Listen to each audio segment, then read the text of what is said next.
प्रतिष्ठान की ओर से हम आज शाम रंग संवाद की पहले सत्र में आपका स्वागत करते हैं। जैसा कि आप जानते हैं कि ये 3 शामें होंगी। आज आप एक मूर्धन्य नाटककार से, कल आप एक प्रसिद्ध निर्देशक और आकल्पक से, और परसों आप एक वयोवृद्ध अभिनेता से रूबरू होंगे। आप सबको विस्तार से नटरंग प्रतिष्ठान के बारे में बताना आवश्यक नहीं है, फिर भी अव्वल तो श्री नेमिचंद्र जैन जो उसके संस्थापक और निर्देशक हैं, इच्छा के बावजूद अस्वस्थ होने के कारण आज यहाँ नहीं आ पाए हैं। उनकी ओर से आप सबका स्वागत है। नटरंग प्रतिष्ठान में पिछले 50-60 वर्षों में विशेषतः उत्तर भारत में जो रंगकर्म हुआ है उसका एक बहुत बड़ा अभिलेखागार जैसा है, जिसमें चित्रों और आलेखों और कतरनों, कहीं कुछ टिकटों और ब्रोशर आदि का बड़ा संग्रह है। और संभवतः उत्तर भारत के रंगमंच को समझने में, उस पर शोध करने में, उसकी रंगतों और उसकी छवियों का आकलन करने में इस संग्रह की बड़ी केंद्रीय भूमिका हो सकती है। सिर्फ हिंदी की प्रसिद्ध पत्रिका नटरंग भी प्रकाशित होती है और समय समय पर वो इस तरह के आयोजन करता रहा है जिससे रंगमंच को लेकर, हिंदी रंगमंच, विशेषतः हिंदी रंगमंच या समकालीन रंगमंच को लेकर कुछ वैचारिक उद्वेलन होता चले। ऐसा रंग संवाद भी पहले हुआ है। एशियाई रंग निर्देशिकाओं का एक बड़ा भारी आयोजन पूर्वा हुआ था। 3 नए नाटकों का पाठ भी हुआ था। इन सब आयोजनों से आप परिचित हैं। महेश एलकुंचवार उस पीढ़ी के, लगभग उस पीढ़ी के मराठी के लेखक हैं जिससे थोड़ा पहले अरुण कोलटकर और उनके साथ के दिलीप चित्रे भी हैं। उन्होंने वो उन थोड़े से लेखकों में से हैं जिनको साहित्य अकादमी और संगीत नाटक अकादमी दोनों के पुरस्कार मिले। हम लोग तो सब बेचारे एक ही पुरस्कार अधिक से अधिक मिलता है, उनको दोनों से। और भी जो विशेष अनेक सम्मान हैं, सरस्वती इत्यादि, वो भी उनकी झोली में बहुत आसानी से जा चुके हैं।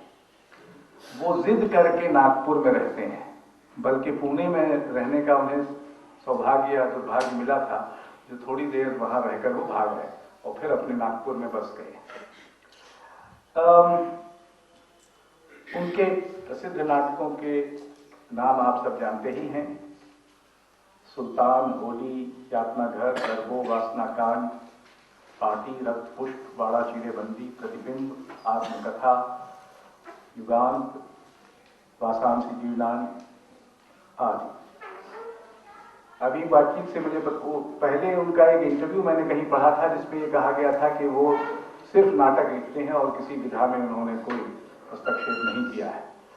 लेकिन अब पता चला कि पिछले 10 वर्षों से वो मराठी में ललित निबंध लिख रहे हैं और वो इतने हो चुके हैं कि उनकी पुस्तक निकल जाए, लेकिन उनके जो प्रकाशक हैं उनको लगता है कि अभी उनको और लिखना चाहिए। तो अब उनके बीच थोड़ा थोड़ा झगड़ा शुरू हुआ है। वो कह रहे हैं कि मैंने पर्याप्त ललित निबंध लिख दिए हैं, वह आप पुस्तकाकार प्रकाशित कर दीजिए। और प्रकाशक का कहना है कि अभी 1-2 की और जरूरत है। जिन लोगों को सौभाग्य से रंगमंच एक ऐसा माध्यम भारत में है जो लगभग सहज रूप से अखिल भारतीय होता रहा है। यानी जहां दूसरे विधाओं में अखिल भारतीयता थोड़ी अधिक कठिन और अधिक श्रमसाध्य है, वहां रंगमंच में ये अखिल भारतीयता पिछले 30-35 वर्षों से।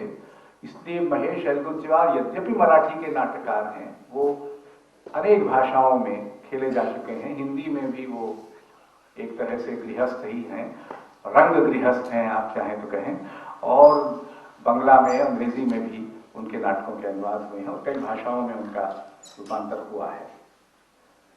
उन्होंने इस पर कई बार इसरार किया है कि वो रंगकर्मी नहीं है, वो नाटककार है, यानी एक लेखक है।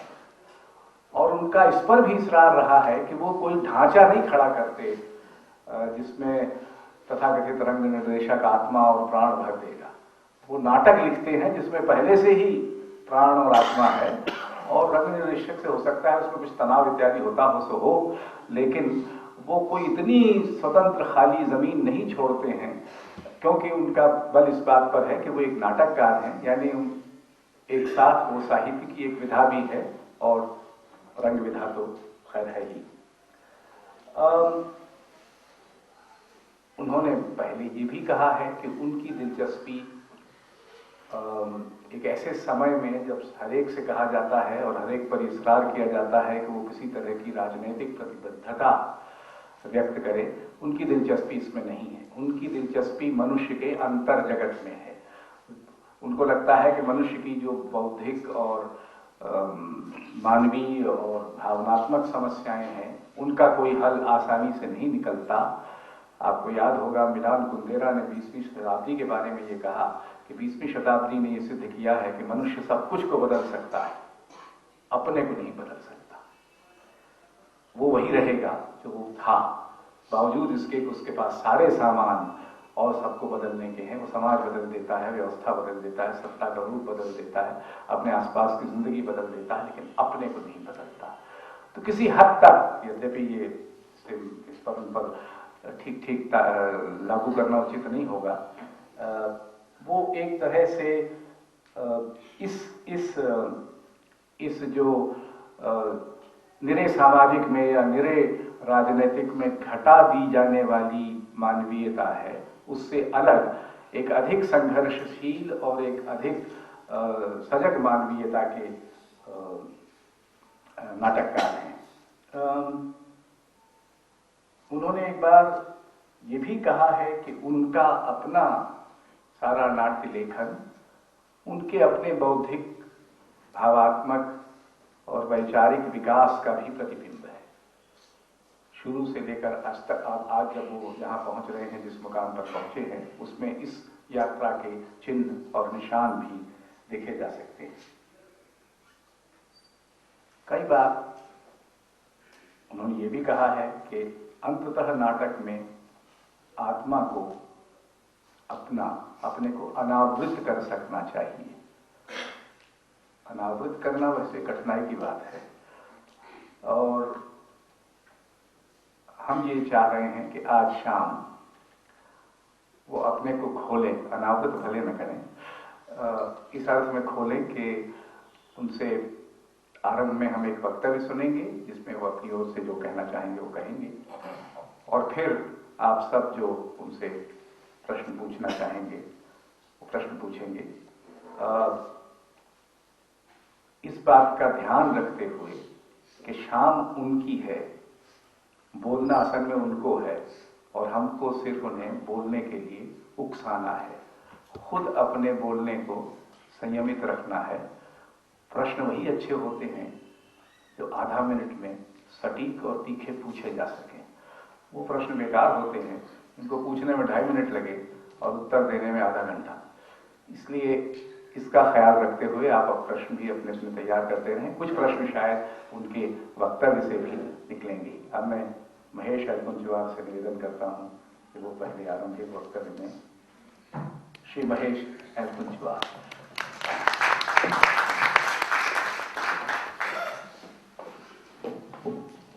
धन्यवाद अशोक।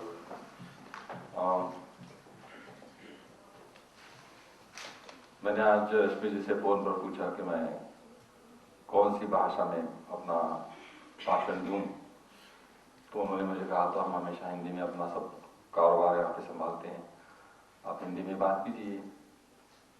तो हिंदी में बात करने की मैं कोशिश कर रहा हूँ। मैं नागपुर का हूँ, हिंदी ठीक तरह से बोल लेता हूँ क्योंकि नागपुर वैसे भी द्विभाषिक शहर है, बायलिंगुअल है। 1960 तक मध्य प्रदेश की राजधानी रहा है नागपुर, और वहाँ पे काफ़ी सोशल इंटरकोर्स जो हिंदी में होता है। दो मराठी भी घर के बाहर निकलते तो एक दूसरे से नेचुरली हिंदी में बोलते हैं। फिर भी मैं ये नहीं कहूँगा कि मैं अशोक की तरह हिंदी बोल सकता हूँ या तो दिल्ली के लोग जिस तरह से हिंदी बोलते हैं मैं नहीं बोल सकता हूँ। कुछ हिंदी पढ़ भी लेता हूँ मैं, पर पता नहीं, जब भी मुश्किल मुझे लगेगी बात करते वक्त मैं थोड़ा इंग्लिश का सहारा लूँगा। मुझे हिंदी का फायदा पूना में बहुत होता है। पूना में किसी को हिंदी बोलना नहीं आता है, तो वहाँ मैं बिल्कुल 100% कोशिश करता हूँ हिंदी ही बोलने की। बड़े इम्प्रेस हो जाते हैं वो, क्योंकि normally it's not easy to impress Puners. तो मेरा एक ही हथियार है मेरे पास कि हिंदी हो, तो पूना में यूज़ करते हैं हम।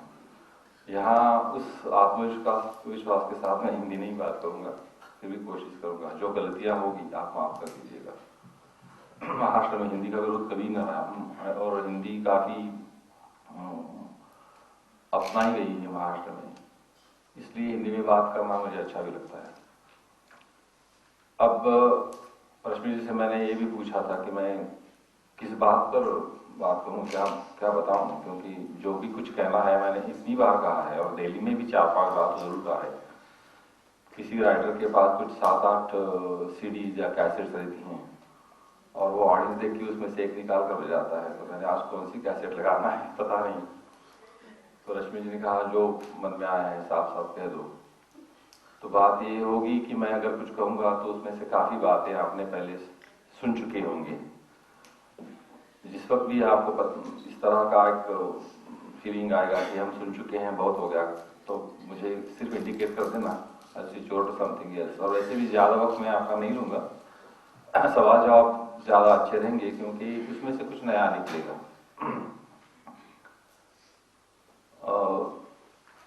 नाटक की शुरुआत कैसे हुई मेरे जीवन में, वो कुछ 1965 की बात है।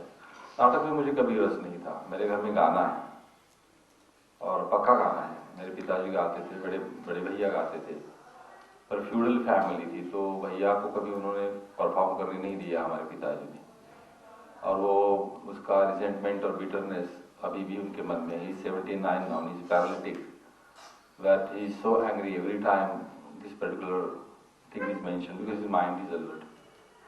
परफॉर्म नहीं कर सके। आवाज़ मेरी भी अच्छी थी, समझ अभी भी लगता है, पता नहीं, आजकल नहीं गाता। 2-3 साल मैंने तालीम ली थी, पर मेरे बारे में ये हुआ कि मेरा जो परिवार था उससे बहुत जल्दी कट गया। मैं 3 साल का था तो उस वक्त मुझे शहर ले गए मेरे चाचा और चाची, क्योंकि वहाँ के स्कूल्स अच्छी हैं और शायद सोचा होगा कि लड़का मेधावी दिख रहा है, ले गए। और मैंने तो अप्रूव नहीं किया, मैं मेधावी लड़का नहीं था। मैं बहुत क्या कहते हैं उसे,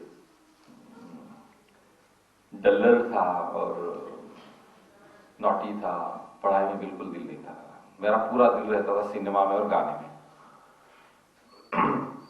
तो संगीत से मैं कट गया क्योंकि हमारे चाचा के घर में संगीत नहीं था, अजीब बिल्कुल नहीं था। और वहां पे सब एडल्ट्स थे, वो घर जो था शहर वाला, वहां पे सब एडल्ट्स थे। I had no company and there were no children around. So it was I mean long period of 7 years, 7 साल 8 साल उस तरह से मैं ग्रो हो रहा था। और मेरी कंपनी खुद के लिए अपनी ही थी, किताबें मेरी कंपनी थी। और अब कई बार मुझसे पूछा जाता है, और ये बहुत इंटरेस्टिंग लगता है मुझे, इसका जवाब मुझे अभी अभी मिला है खुद को, मुझे भी नहीं मालूम था कि इस तरह का कनेक्शन लगाया जा सकता है। शायद ये फ्रॉडियन होगा, आप सोचिए, मैं शायद गलत भी कह रहा हूँ। मुझसे पूछा जाता है कि आपने कथा नहीं लिखी है, कहानी नहीं लिखी है, उपन्यास नहीं लिखे हैं, कविताएं नहीं लिखी हैं, नाटक ही क्यों? तो पहले मेरे पास कुछ जवाब नहीं था, नाटक ही क्यों। बाद में एकाएक मुझे मेरे दिमाग में आया कि नाटक मैं बचपन में भी लिखा करता था, नॉट ऑन पेपर, मन में जरूर मैं नाटक लिखा करता था। मुझे याद है कि मैं जब छोटा था तो मैं खुद के साथ लाउडली बात करने की मुझे आदत थी, और I used to create characters, क्योंकि बड़ों से बात करने का कुछ मौका ही नहीं था उस माहौल में। Everybody was very busy, big careers, hardly any music in the family, nothing except work, work, work, and there was nobody to talk to. So I created my own world. और मेरे वर्ल्ड में उस वक्त तो माता पिता, मेरे बहन, मेरे भैया, मेरे दोस्त गांव के सब लोग रहते थे, उनसे मैं बात करता था, उनसे मैं झगड़ता था, क्या क्या नहीं होता था, और कुछ दूसरे भी कैरेक्टर्स बीच में आने लगते थे। ये गेम मैं काफी खेलता रहा, 5-6 साल तो खेलता रहा। तो मुझे लगता है कि मेरा initial training as a playwright I have already begin creating characters, making them talk to each other, and making them talk to each other in a very interesting manner, interesting to me naturally at that time. तो ये तो मैं करता रहा। फिर भी नाटकों के साथ मेरा संबंध नहीं था, क्योंकि महाराष्ट्र में नाटक देखने की एक ट्रेडिशन जरूर है, पर्टिकुलर पश्चिम महाराष्ट्र में, पूना, मुंबई में नाटक देखना वॉज ए सोशल रिचुअल। और 50s तक जब बागंदर थे, और उस वक्त तो बूढ़े हो चुके थे, बिफोर 50 कि ठीक ठाक से बड़े सवर के अच्छे कपड़े पहन के नाटक को जाना, ये सब रिचुअल था। विदर्भ रीजन में नहीं था। अमरावती, नागपुर में कुछ घराने थे जो पेटर्नाइज करते थे, पर जनरली मिडिल क्लास फैमिली को नाटक देखना, नाटक में के बारे में बात करना वॉज कंसिडर्ड बैड टेस्ट। वो मध्य प्रदेश का इन्फ्लुएंस, नौटंकी, पान बनना है क्या, दैट काइंड ऑफ थिंग। तो नाटक के बारे में हमारे घर में कभी चर्चा हुई है मुझे याद नहीं है। पर वो जो एक्सटेंशन था मेरे बचपन का, इमेजिनरी कैरेक्टर्स क्रिएट कर रहा हूँ, मैं ग्रेजुअली फिल्मों में देखने लगा। और जब नागपुर में आया और हॉस्टल में रहने लगा तो आजादी ही आजादी थी। और मुझे कुछ 100 रुपये भेजे जाते थे उस वक्त, और कुछ फीस और मेस के चार्जेस वगैरह देने के बाद मेरे पास 15 रुपये बचते थे। तो मैं अल्टरनेट डेज को फिल्में देखता था। और उस वक्त हॉलीवुड का अच्छा गोल्डन पीरियड था, 50s में, लेट 50s अर्ली 60s में। तो उस वक्त क्या नहीं देखा, अच्छी फिल्में देखने के बाद I was naturally introduced to great classics also. और मेरा अंग्रेजी लिटरेचर भी था, तो एक ग्रूमिंग का पीरियड था। 4 साल में मैंने कुछ 500 मूवीज तो जरूर देखी होंगी अंग्रेजी, क्यों वहाँ नागपुर में लिबर्टी थिएटर है, वहाँ पे every third day there used to be a change. घर को ऑफकोर्स मैंने घर में किसी को बताया नहीं। पिताजी समझते थे कि जो 15 रुपये मुझे ज्यादा बेचते थे उसका मैं दूध पी रहा हूँ। मैं I never drank milk, that was not the time to drink milk. You know, I learned to smoke at that time, and I learned a lot of things, and my seniors found a very good student in me, you know, when it came to learning all these don'ts. तो घर को तो हमने बताया नहीं, घर में समझते थे कि बहुत अच्छा काम पढ़ रहा है। नाटक का अभी तक मुझमें कुछ समझ नहीं था। कॉलेज की गैदरिंग में एक नाटक हुआ था, उस वक्त मुझे खींचा गया, और एक छोटा सा काम था, और मैंने कहा ठीक है यार चलो। और वो कैजुअली वेरी ब्लाजे एटीट्यूड थी, कुछ कर लिया था, मुझे कुछ याद ही नहीं हो। फिर उस वक्त ये दिमाग में था कि फिल्मों में कुछ करना चाहिए। कविताएं लिखता था उस वक्त, जैसे हर युवा आदमी कविताएं लिखता था, मैं लिखता था, और सब बड़ी कविता थी। फॉर्चुनेटली मेरे पास उतना क्रिटिकल सेंस था कि मुझे मालूम था मैं जो लिख रहा हूँ बहुत खराब है, तो मैंने किसी को लिखा है नहीं। 3-4 साल पहले हम जब स्प्रिंग क्लीनिंग कर रहे थे तो मुझे नोटबुक मिला 50 साल पहले का, 40 साल पहले का। और अब जो मैं कविता, मेरा भतीजा पढ़ रहा था, जोर जोर से हंसने लगा कि इस तरह की कविता लिखते थे आप। कहते हैं हाँ, हम जवान थे उस वक्त। फिल्मों में सोचा था कि जाना चाहिए, तो उस वक्त फिल्म इंस्टीट्यूट शुरू हुआ था 1960 में। तो 1960 तक तो मैं बिल्कुल नॉलेजेबल फिल्मों के बारे में आदमी बन चुका था, इवन वेस्टर्न हॉलीवुड की फिल्मों के बारे में। तो मैंने बहुत डरते डरते थ्रू भाभी में से डायरेक्टली कभी पिताजी के पास नहीं जाता था। फ्यूडल फैमिली, पिताजी से मेरी बात कभी जिंदगी में ज्यादा हुई नहीं, कुछ 10-12 बार हम बोले होंगे। उन्होंने कुछ मुझे पूछा और मैंने मोनोसिलेबस में हाँ यहाँ ना कहा, बस। बैठ के कभी बातें हुई ऐसा कभी नहीं। तो मैंने भाभी से कहा कि मुझे फिल्म इंस्टीट्यूट में जाना है, ऐसे ऐसे इंस्टीट्यूट है। उन्होंने कहा मैं माँ से बोलती हूँ। तो उन्होंने मेरी माँ को कहा, फिर माँ ने पिताजी को कहा। उसमें 8 दिन चले गए, और उसके बाद 8 दिनों के बाद एक no resounded into the entire house, पूरी साइलेंस। उसके बाद तो चलो मैंने कहा ये भी रास्ता बंद हो चुका है। Then I became a teacher. I was reading voraciously though. And this is an anecdote everybody knows by this time because I said it so many times कि हम सिनेमा देखने गए, टिकट नहीं मिली, वापस आ रहे थे और कोई एक नाटक चल रहा था ना, उस वक्त नागपुर में एक ही ऑडिटोरियम था, धनुरंग मंदिर, और वहाँ पे कुछ नाटक चल रहा था, मैंने कभी नहीं देखा था। उसके बाद, उसके पहले मैंने सिर्फ 2 म्यूजिकल देखे थे, एक सौभद्र और दूसरा कोई एक नाटक। और जिस वक्त मैंने म्यूजिकल यानी संगीत नाटक महाराष्ट्र के जो जब देखे तो उस वक्त कंप्लीट डिक्लाइन हुआ था संगीत नाटक की परंपरा का। 50-55 साल का मोटा श्री कृष्ण, 50 साल की सुभद्रा, और वो सब सीन्स कर रहे हैं, तो मुझे लगता है मेरा टेस्ट उस वक्त भी काफी अच्छा हुआ। मुझे नहीं अच्छा लगता था, मैंने कहा नहीं यार ये ठीक नहीं है, इस तरह से नहीं होना चाहिए नाटक। उस दिन मैंने, जब हम वापिस आ रहे थे तो मेरे दोस्त ने कहा कि चलो जाएंगे नाटक देखेंगे। मैंने कहा नाटक वाटक मत छोड़ो, हमने 2 देखे हैं, काफी हैं 2 नाटक, मराठी नाटक की परंपरा वाले बातें मत बनाओ, तो हमने देखा है क्या परंपरा है। तो चलो यार, विजय तेंदुलकर का नाटक है। तो उस वक्त हमने तेंदुलकर जी का नाम सुना था क्योंकि उस वक्त भी कॉन्ट्रोवर्शियल थे, 64, 63 क्या, ये 63, 64 की बात होगी उसमें। और मैंने कहा कौन है, तो श्री राम लागू, विजया कोटे, विजय कोटे, दत्तावत। I didn't know those names at that time because I had no connection with theatre at that time. And particularly, this particular group was considered very experimental. This was their first major venture which they had taken out to various places. तो नागपुर भी आए थे, तो दोस्त तो मुझे घसीट के ले गया, मैंने चलो देखेंगे यार, घर जाके क्या करना है, पढ़ाई तो करते ही नहीं। So we went in and within the first 20 minutes, एक तो बात ये थी कि वक्त पे शुरू हुआ नाटक, which was absolutely unusual. और within first 20 minutes I realized that this is something unusual. The नाटक was मी जिंकलो मी हरलो, और ये कोई खास तेंदुलकर साहब की बड़ी कलाकृति नहीं है। और तेंदुलकर साहब की बड़े-बड़े जो अच्छे नाटक हैं उनमें मैं मी जिंकलो मी हरलो को नहीं एनलिस्ट करूंगा।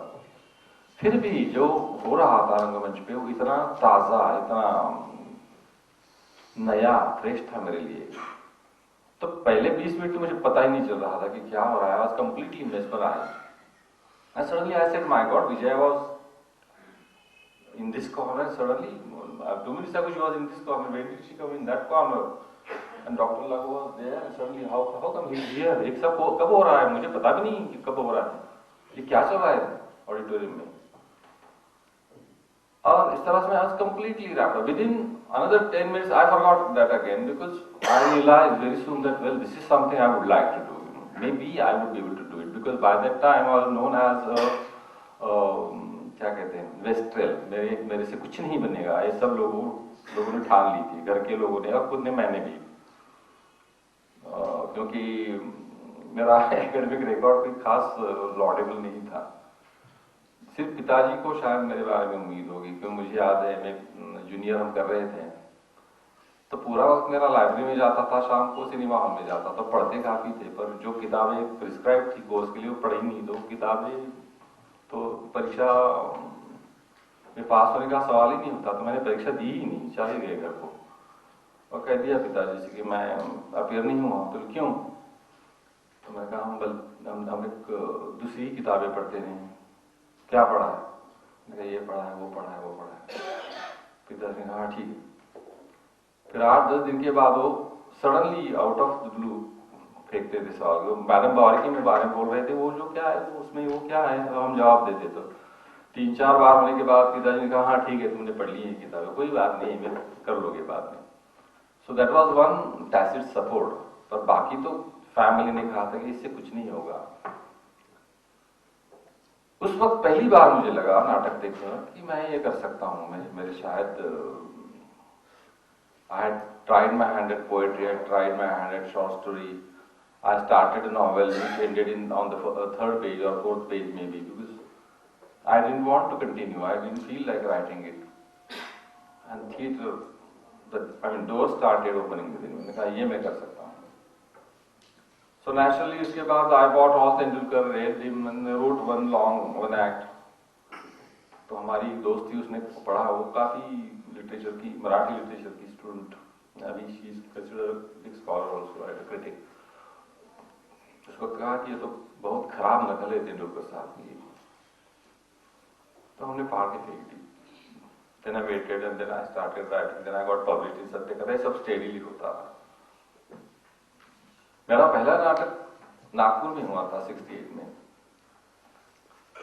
और जुलाई 68, और कंप्लीट मेलोड्रामा है। तो आई मीन हर उसमें कुछ अच्छे कैरेक्टर्स है, सबको परेशानियां हैं, सब रोते हैं, चीखते हैं, चिल्लाते हैं, और मुझे लगता था कि this is the greatest tragedy ever written in Marathi. और पुरुषोत्तम धावेकर का नाम आपने शायद सुना होगा, उस वक्त के जाने माने दिग्दर्शक के नागपुर के, वो बाद में बम्बई माइग्रेट हुए, वहां पे उन्होंने कुछ काम किया, वो कमर्शियल थिएटर में चले गए, तो उनके ग्रुप ने नाटक किया। और अगर आप नाटककार होंगे तो आपको पता चलेगा कि नाटक शुरू होते ही दूसरे तीसरे मिनट में ग्रेजुअली नाटक कैसे कोलैप्स होता है, और उस वक्त हमें क्या लगता है। कोई भी सेंसिबल नाटककार अपने प्रीमियर को कभी हाजिर नहीं रहेगा, रहना भी नहीं चाहिए।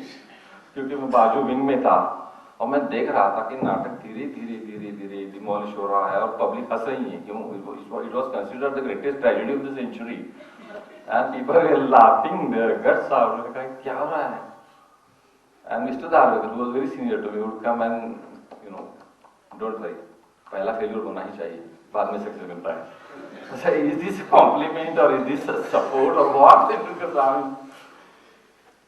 तो ये होने के बाद मुझे नहीं लगा कि मैं कुछ कर सकूंगा, पर by that time I had started publishing my articles in Satyakatha, and then something wonderful happened. I think this is just a beautiful accident. Had it not happened, probably I wouldn't have continued my career. Bhagwat, who was considered the greatest ever director, he is 80 now, he's almost semi-retired. He published my Manette steadily, one after another, from 67 onwards. और 69 के end में Vijaya Mehta, who was in England for 2 years, had come back. और she was looking around for scripts. उनका एक अच्छा association था, तेंदुलकर, विजयाबाई, माधव वाटवे, सुलभा। I think that is one of the most beautiful thing that has happened in the history of Marathi theatre. All great stars. Stars not in that sense, I mean great artists. It's like constellation. Suddenly यहाँ पे आ गए, 10-12 लोग इकट्ठा काम कर, रंगायन का movement, the most beautiful, glorious period in the history of Marathi theatre, which began in 57, 58 maybe, and almost went on till 70, 71. But when Vijayabai had come in 1970, it was gradually disintegrating. तो भागवत ने कहा है कोई है अभी, कोई बड़ा लंबा अजीब सा नाम है, कोई वार क्या पता नहीं, पर मुझे ठीक लगा। देखो विजय रेड दोस प्लेज, मुझे नागपुर में जब कथा आया तो I mean I couldn't believe my eyes, मैंने कभी सोचा ही नहीं था कि विजय का खत्म हो जाएगा। नागपुर में ठीक है, हम लिखते थे, गली वाले हंसते थे, एक नाटक खेला गया, खराब हुआ, मैंने कहा अपनी के तो इसी तरह चलेगी। जब विजयाबाई का कथा आया तो मुझे पहली बार पता चला कि शायद मैं कुछ ठीक तरह से काम कर सकता हूँ। Otherwise why would she write me, because by that time Vijayabai was already figure of national stature, 70 की बात है। वहां से हमारा कारोबार शुरू हुआ और आज तक चल रहा है। ये रही फैक्चुअल डिटेल्स। अब मेरा internal journey as a playwright कैसे हुआ, ये अगर मैं कहना चाहूँ तो मैं ये जरूर कहूँगा कि मुझे बहुत कठिनाई के साथ सब सीखना पड़ा, क्योंकि मुझे थिएटर बैकग्राउंड कुछ नहीं थी,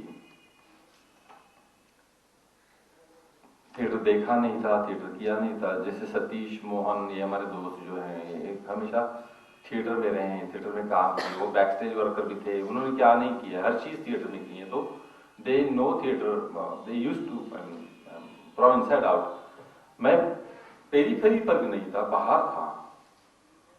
तो जब शुरू में मैंने लिखना शुरू किया तो नेचुरली मेरा राइटिंग वाज वेरी वर्बोज, बहुत साहित्य का अंग उसमें इतना ज्यादा था कि नाटक शायद उसमें स्टाइफल होता था। गार्बो लिखा तो विजयाबाई ने पढ़ा मैंने, और Vijayabai has always been my great teacher. I think she never thinks she's my teacher. वैसे हम relationship भी नहीं, पर without pontificating or without telling me anything, she would occasionally give me such a beautiful tip that I still learn new things from her.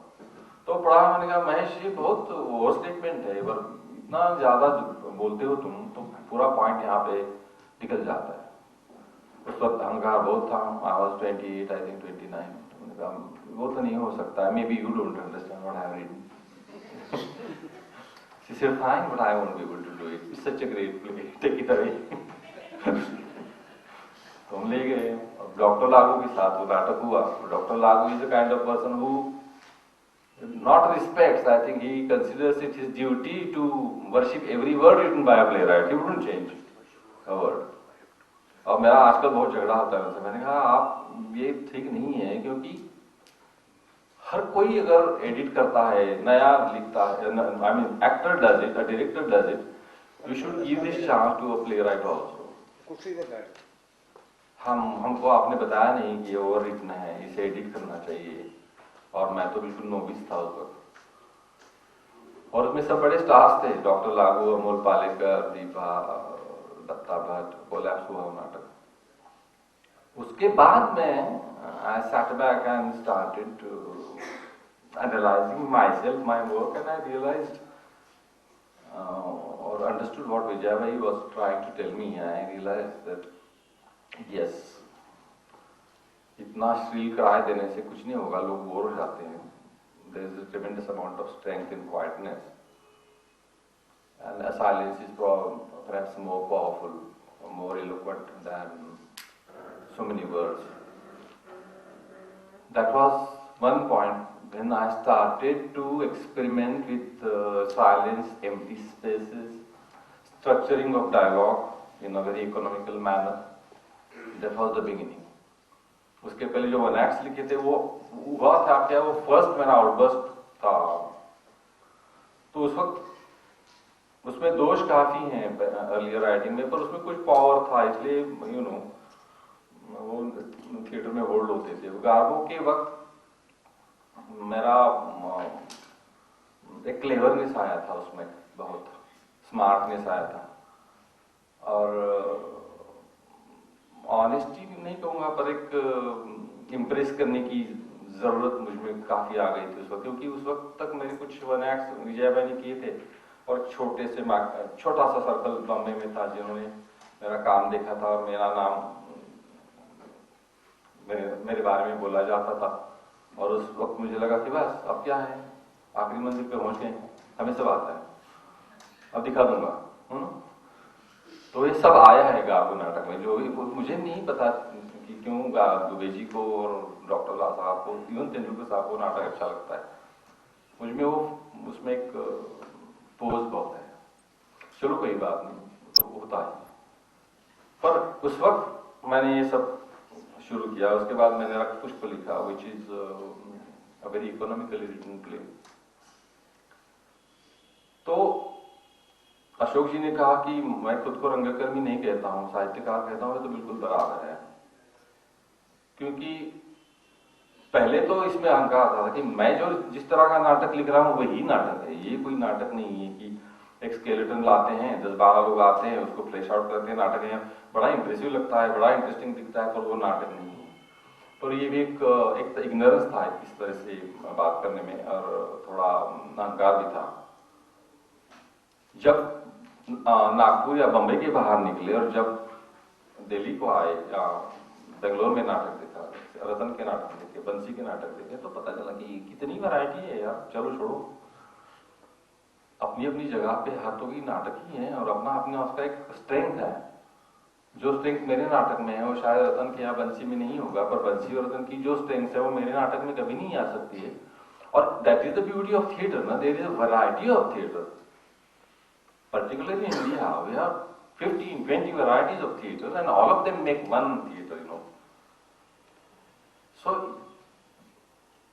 ये समझने के बाद मुझे ये पता चला कि मैं बंसी की तरह, रतन की तरह, सतीश की तरह नहीं काम कर सकता, पर मैं मेरी तरह से काम कर सकता हूँ। और मैं तो लिटरेरी ही आदमी हूँ, लिटरेरी बेंट वाला ही आदमी, मैं साहित्यकार ही समझता हूँ खुद को। पर इसका मतलब ये नहीं हुआ, और ये मैं कब से बताने की कोशिश कर रहा हूँ मेरे रंगकर्मी दोस्तों को कि मैं साहित्यकार बना हूँ, इसका मतलब ये नहीं है कि मेरे नाटकों में परफॉर्मेंस की क्वालिटीज नहीं है। अगर नहीं होती तो विजय बाई से लेकर अमाल तक मेरे नाटक लोग नहीं खेलता। अब एक नया आजकल निकला है हमारे नाटक में कि मैं बेसिकली ये novelist is not a play right. मैंने कहा अगर ये बात सच होगी तो दुबे जी, डॉक्टर लागू, अमोल पालेकर, विजया भाई, अमाल, ये सब लोग को इतने साल 30 साल मेरी फिक्शन ही बना कर रहे हैं मेरी, वो क्यों भला फिक्शन करेंगे? अच्छे अच्छे नाटककार हैं। पर एक नया आया है कि जो भी कोई इवन रिमोटली साहित्य से जुड़ा हुआ लिखता है उसे कंडेम कर देना, वो थिएटर का आदमी ही नहीं। तो अशोक, मुझे पता नहीं कि मुझे दोनों अवार्ड्स कैसे मिले, क्योंकि नाटक वाले मुझे साहित्यकार समझते हैं और सब साहित्यकार मुझे नाटक वाला समझते हैं, जिसमें फायदा एक ही हुआ कि मुझे साहित्य अकादमी और संगीत नाटक अकादमी दोनों अवार्ड मिल गए। अच्छी बात है। तो मेरा कंटेंशन ये था कि भाई ये भी एक स्कूल है, मेरा स्कूल है, और मैं उसमें अभी तो मुझे समझ में आया है कि मेरा स्कूल क्या है। इसमें मैं खुद को परफेक्शन की तरफ ले जाने की कोशिश करूंगा। मैं कभी परफेक्ट नहीं हूंगा, मुझे मालूम है, पर मैंने कहा ये तुम राइट ऑफ मत करो स्कूल को। शेक्सपियर से हम शुरुआत करेंगे, चेखव तक है, और आज तक इवन अल्बी या जो नए नाटककार 6 degrees of separation for year, ये सब तो यही ट्रेडिशन के है। ब्रिटिश प्ले राइट्स सब ये जो है ये तो लिटररी प्ले राइट्स हैं। अगर आप इनको नकारेंगे तो इसका मतलब है कि की पूरी ट्रेडिशन, ये सब के सब 100 नाटक का तुम डिनाई कर रहे हो। स्ट्रिंडबर्ग, इब्सेन, चेखव, मैं ये नहीं कहूंगा कि मेरे नाटक उनकी नाटक की तरह बड़े हैं, पर मेरी कोशिश तो है। मैं मेरा स्कूल उसको समझता हूं, मैं चेखव का स्कूल मेरा है। और अभी एक मैंने आर्टिकल पढ़ा कि हिस्पैनिक ने लिखा है, आई डोंट रिमेम्बर नेम, और वहां पे उनका एक बड़ा इंटरेस्टिंग ये है कि नॉवेल का नैरेटिव स्टाइल चेखव ने किस तरह ग्रेजुअली थिएटर में लाकर वो दोनों इंटीग्रेट किया है। I will send a copy of that to everybody who says that I am a novelist and not a playwright. मैं भेज रहा हूं तुमने को कुछ कॉपियां यहाँ से जाने के बाद। तो ये जो बड़ा स्कूल है ये मेरा स्कूल है, और इसमें कुछ करने की मैं कोशिश करूंगा। ये समझने के बाद मेरा एक डेफिनेट जर्नी शुरू हुआ, और एक बीच में 6-7 साल मैंने कुछ लिखा नहीं, क्योंकि मुझे नहीं पता था कि मैं क्या कर रहा हूँ, किस तरह से, और मुझे बड़ी एम्बिशन थिएटर में कभी नहीं थी। जब लिखना शुरू किया, किसको पता था कि हमें साहित्य अकादमी मिलेगा या संगीत नाटक अकादमी मिलेगा? ये तो दिल्ली हमारे लिए रिमोट थी, ये बड़ी बड़ी संस्था है, हमें पता भी नहीं लगा कि यहाँ तक हम आ जाएंगे। तो 7 साल हमने कुछ नहीं लिखा। उस वक्त काफी कुछ चीजें हो रही थी, खुद को एनालाइज कर रहे थे, नया कर रहे थे, लिख रहे थे। वो अच्छा पीरियड था मराठी थिएटर का। और पर्सनल लाइफ में, मेरे व्यक्तिगत जीवन में भी काफी बदलाव आ रहा था। मेरा जो परिवार है उनके साथ में फिर से जरा जुड़ गया था, क्योंकि हमेशा मैं एक बार बाहर जाने के बाद हमेशा हम लोगों में काफी अंतर रहा, डिस्टेंस रहा। पर उस वक्त I made a special conscious effort to relate myself to everybody, because my father died in 75. At the same time, I managed to keep the distance.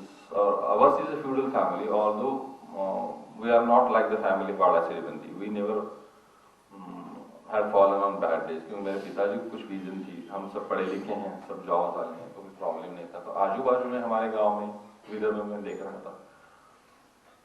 और इसके लिए और एक कैटालिटिक एजेंट था उस वक्त, कुमुद मेहता का नाम आपने शायद सुना होगा। बम्बई में रहती थी, एनसीबी से जुड़ी हुई थी, वहाँ का मैगजीन एडिट कर रही थी। A scholar, a great connoisseur of arts, various arts. तो उनको मिलने में गया तो उन्होंने पूछा क्या लिख रहे हो? मैंने कहा कुछ नहीं, 7 साल हुए कुछ नहीं लिखा मैंने, लिखने की इच्छा भी नहीं होती। Party was my last play of the first phase. क्योंकि कब तक वही वो बताते रहेंगे? तो लेकिन ऐसी बात नहीं है। तुम क्यों समझते हो तुम अर्बन राइटर हो? मैं कहाँ अर्बन हूँ? अंग्रेजी अच्छी नहीं बोल लेते हो। क्या हुआ कि मैं लिखने के बाद सडनली विजयाबाई के, डॉक्टर लागू के या तो अमोल के ग्रुप्स में आ गया, तो मुझे लगने लगा कि The most fashionable theatre group in Mumbai was Vijaya West Group, so I belong to that group. तो मुझे हुकूमत ने कहा कि तुम समझते हो तुम मुंबई आओ, तुम कहाँ मुंबई आओ, तुम तो मुहर्रम के बाग जैसे लगाते हैं, उनको लगता है हम शेर बन गए, इस तरह से तुम मुंबई नहीं हो, तुम गांव वाले हो, गांव का नाटक लिखो, जो तुम अच्छा जानते हो उसके बारे में लिखो। ये क्या बात है कि मैं लिख नहीं पाता, लिखोगे पर जिसको अच्छी तरह से जानते हो वही लिखो। तो पार्टी लिखने के बाद वो मेरे से काफी नाराज थी क्योंकि उस वक्त उनको और काफी लोगों को लगा था कि मैंने, हमारे जो सीनियर दोस्त थे बम्बई के, उनका मैंने मजाक किया। ऐसी कोई बात नहीं होती है, क्योंकि किसी कैरेक्टर के बारे में आप you can not really understand another human being. मुझे अगर कुछ लिखना है तो वो शायद मुझे कुछ क्लू देंगे, आफ्टर दैट तो सब बिल्डअप मैं ही करता हूँ। तो मैंने कहा ठीक है लिखेंगे, और मैं नागपुर आने के बाद वाड़ा श्री बंदी लिखा, और वहां से एक अलग टर्म शुरू हुआ। बाद में ट्रिलॉजी आई, ट्रिलॉजी को बहुत डिट्रैक्टर्स आए, और ट्रिलॉजी भी मैंने लिखी तो मुझे पता नहीं था अगर ट्रिलॉजी होगी, क्योंकि वाड़ा श्री बंदी लिखने के बाद मैं सडनली प्रतिबिंब लिखा, which is a totally abstract kind of play, absolute play. But the characters of Vada Shivandi stayed with me and they started growing with me. So I had to write the second part and the third part, because I wrote the third part in '94. And by that time I was really extremely concerned about the devastation that was taking place in villages. I come from a village and I have very close ties with my village. And the kind of changes that have come over our villages, Indian villages, are absolutely devastating. I remember my village of 40 years ago. There was poverty, yes. There was exploitation also, yes. पर मराठी में इसे बकाल कहते हैं, I don't know how to translate it into Hindi. एक the texture of life is now, it's completely vulgarized. The kind of poverty that we see today has no dignity to it. 40 years ago people were poor, but they lived dignified lives. Their dignity was respected. Now there is so much devastation. There are no values. I mean value कहना मुझे ठीक नहीं लगता है, क्योंकि ये बड़ा फोनी लगता है वैल्यू के बारे में किसी से बात करना। पर ये तो है, एक जो टेक्सचर रहता है सोशल लाइफ का, वो कम्प्लीटली डिस्ट्रॉय हुआ है विलेजेस में। उसी वक्त में एनवायरमेंटल चेंजेस भी हो रहे हैं हमारे गांव में, मैं देख रहा हूँ। और बड़े भैया बड़े लिखे हुए हैं, वो खेती उन्होंने की है, तो हमसे बात होती थी कि देखो कितना बदल गया है।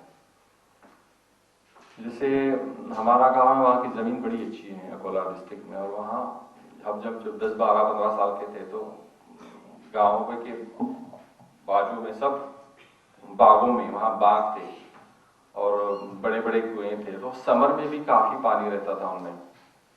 और हम जो बीड़ी का पान रहता है ना, पान जो हम खाते हैं, उसके ऑर्चर्ड थे हमारे, उसे पानी बहुत लगता है। तो मेरे भैया ने मुझे कहा देखो अपना पैटर्न कैसे, वो गए। बाद में हमने केले लगवाए, उसको जरा कम पानी लगता है, वो भी गए। बाद में संतरे, वो भी गए। अब वहां सिर्फ वेजिटेबल्स निकालते हैं, वो भी रेनी सीजन में, समर में पड़ा है, क्योंकि पानी ही नहीं कुएं में। ये क्यों हुआ? तो देखो आजू बाजू में डिफॉरेस्टेशन कितना है, सभी चीजें, और पंप्स लगाए हैं हमने, तो पूरा पानी खींच लेते हैं एक दिन में, पूरा पानी, क्यों ग्रिड भी बहुत बढ़ गई है, ग्रिड बढ़ गई, इसलिए अब उपजाऊ जमीन जो बची है उसमें कैश क्रॉप्स निकालते हैं, खाने पीने की चीजें कोई निकालता नहीं है। भैया ने आखिर तक रेजिस्ट किया, उन्होंने मैं कैश क्रॉप्स नहीं निकालूंगा, जो ट्रेडिशनली निकाला है वही निकालूंगा, मुझे मालूम है इसमें बड़ा नुकसान है, फिर भी क्योंकि मैं इस तरह से नहीं उपजाऊ जमीन खराब करूंगा। अब कैश क्रॉप करेंगे फ्लावर्स, जिस जमीन में कभी केले संतरे रहते थे या वेजिटेबल्स रहते थे या अनाज निकलती थी, उस जमीन में अब 4 महीने 6 महीने तो फ्लावर्स ही रहते हैं, क्योंकि पूरा ट्रक आता है अकोला से या नागपुर से फ्लावर भर के ले जाते हैं। अब ये जो चेंज हो रहा है ये बहुत फ्राइटनिंग है। बस स्टैंड पे जाओ, अभी बस स्टैंड आ गए, क्योंकि इन रोड्स आ गए, तो विलेज बदल गया, शहर से जुड़ गया। बस स्टैंड पे अगर तुम उतरो 20-25 बसें दिन में आती और जाती हैं, तो सवेरे 6 बजे से रात को 11 बजे एक 30-40 जवान लड़के वहां पे कैरम खेल रहे हैं, बैठे हैं, चाय पी रहे हैं, उन्हें कुछ काम नहीं है। वो गए थे कहीं अकोला नागपुर गए थे पढ़ने के लिए, ठीक तरह से पास नहीं हुए क्योंकि स्कूलों उनके गांव के जो स्कूल थे वहां इतनी स्कूलिंग खराब थी कि वो तो उनको सर्वाइव होना शहरों में इम्पॉसिबल। वापिस आ गए, खेती बची नहीं, हर एक फैमिली के पास 2 एकड़ 3 एकड़ 4 एकड़, और गांव से आए हैं, कॉलेज में गए, हम क्यों काम करेंगे। तो ये पूरा ग्रुप का ग्रुप, छोटा गांव है हमारा, ये इतना बड़ा ग्रुप दिन भर वहां बैठता, शाम को शराब पीता है। अब वीडियो पार्लर्स आ गए तो फिल्में देखते हैं, फिल्में देखते हैं। आज हम गांव नहीं जा सकते, जाने के बाद किसी से बात नहीं कर सकते।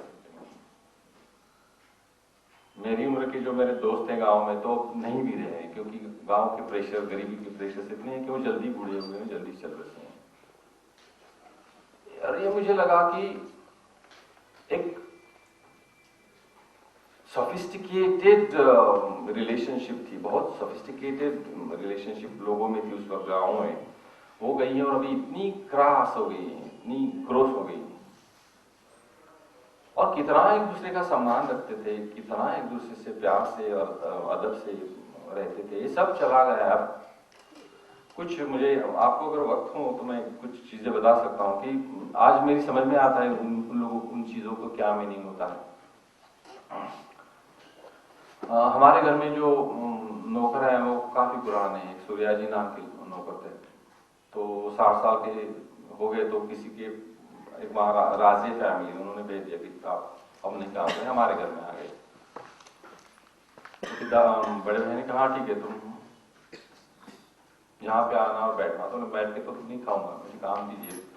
He lived up to 95 and his hands were never, कुछ ना कुछ चलता रहता था। He used to sit in the orchard।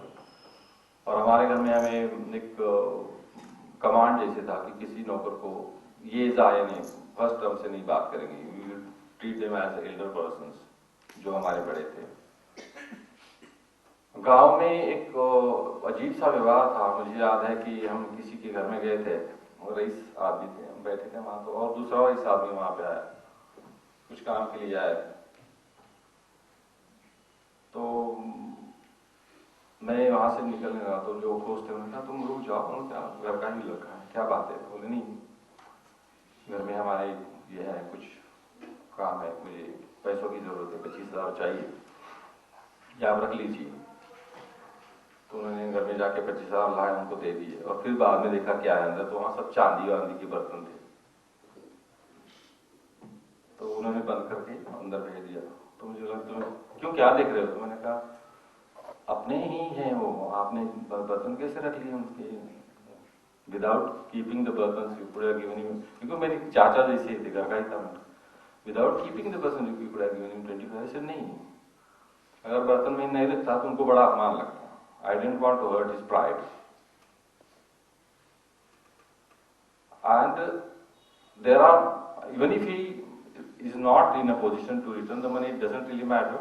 उनके घर में 4 महीने के बाद शादी, उस वक्त हम उनको बहुत बड़ा प्रेजेंट देंगे, उसमें ये चांदी भी देंगे। पर इस वक्त I wanted to protect his pride. वो कोई भिखारी थोड़ी है, वो अभिमान वाला आदमी है। तो मैंने कहा इस तरह का रिलेशनशिप तो मैं आज इम्पॉसिबल है। Respecting somebody's pride, protecting it, ये देने लेने का व्यवहार नहीं था, एक दूसरे का अभिमान, स्वाभिमान प्रोटेक्ट करने का था। ये जो सटल इंटरेक्शंस गांव में रहती थी, ये सब डिस्ट्रॉय हो रही है। मेरी खुद की रिलेशनशिप मेरे दोस्तों के साथ थी, वो सब बदल गई। ये सब युगांत में थर्ड पार्ट में आया है, वो फ्यूचरिस्टिक प्ले है। इस पर काफी टूट पड़े हमारे बम्बई के दोस्त। और मेरा हमेशा कहना ये था कि स्टाइलिस्टिकली में भी you do not like it, okay, you can dismiss it as a bad play, but don't say it is inauthentic. अब तुम बम्बई या हाई राइज में रहते हो यार, तुम्हें अपना एक ही भाई रहता है, उसके साथ भी तुम्हारा कुछ कांटेक्ट नहीं है, तुम नहीं समझ सकोगे। अभी भी इस तरह का इंडिया है,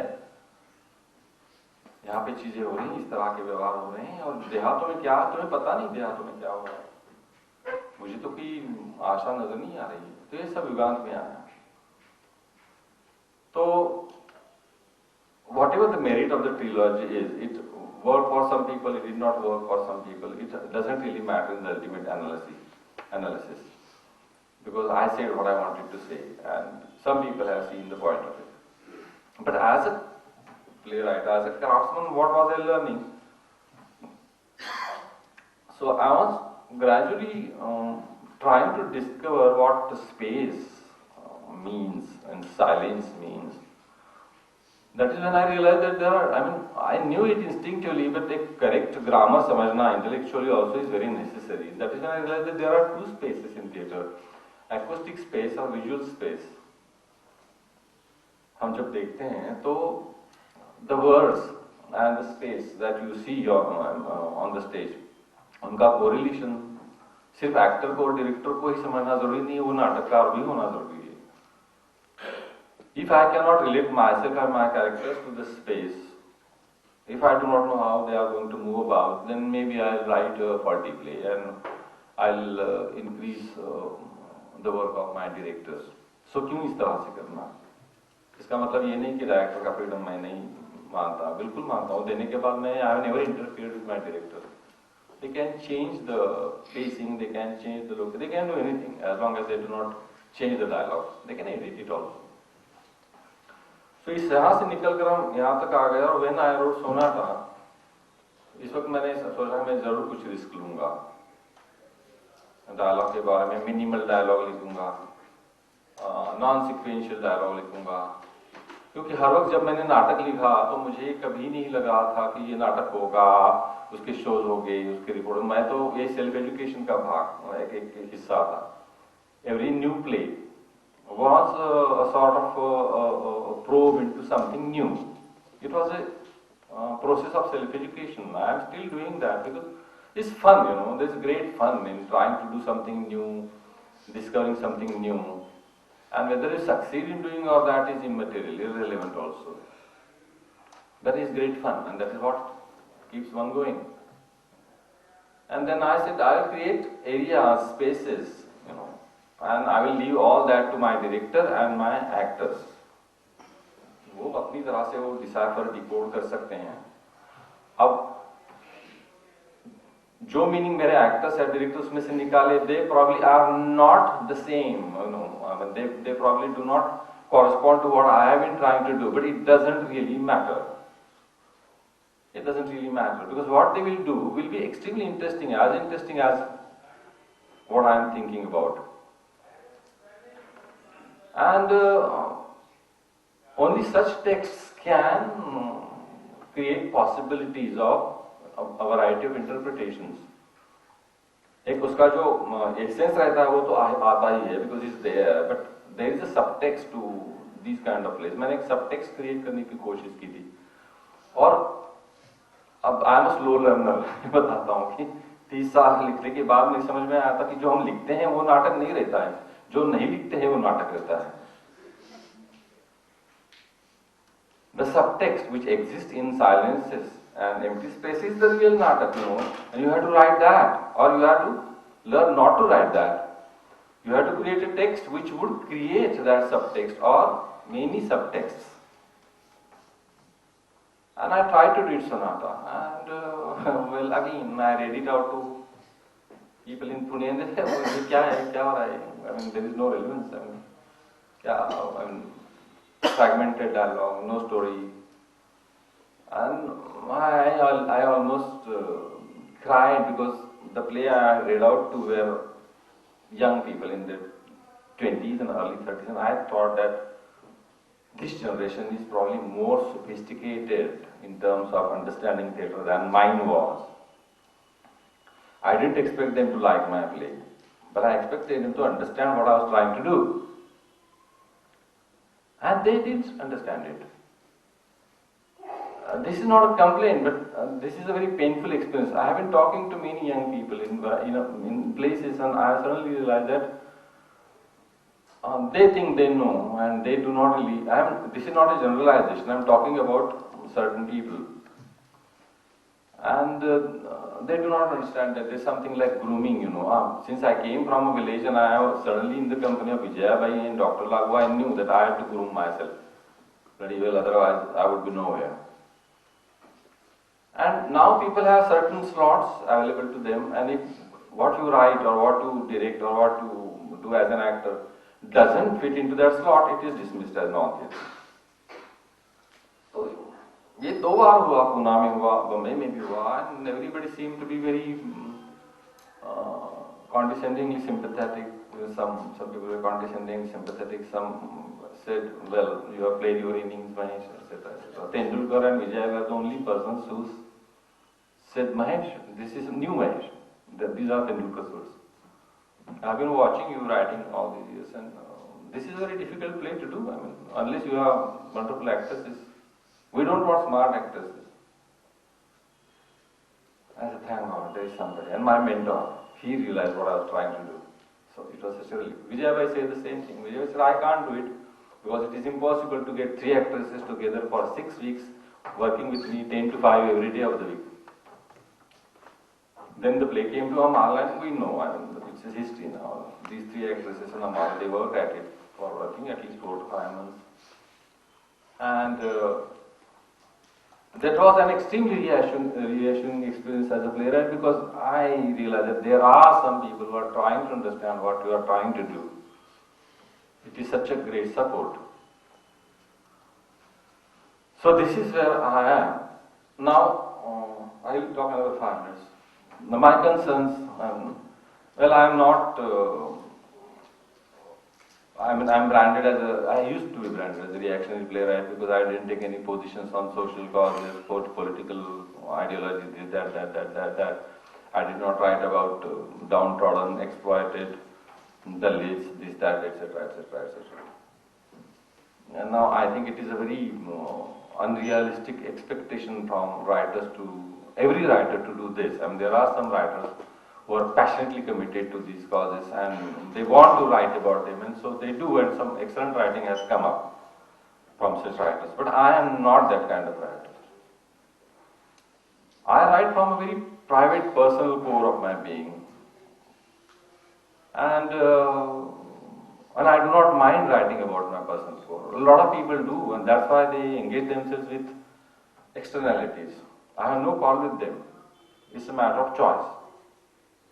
But a lot of people refuse to go inside themselves. They engage themselves with the external happenings. They write about them, sometimes very perceptively. I am not that of a writer.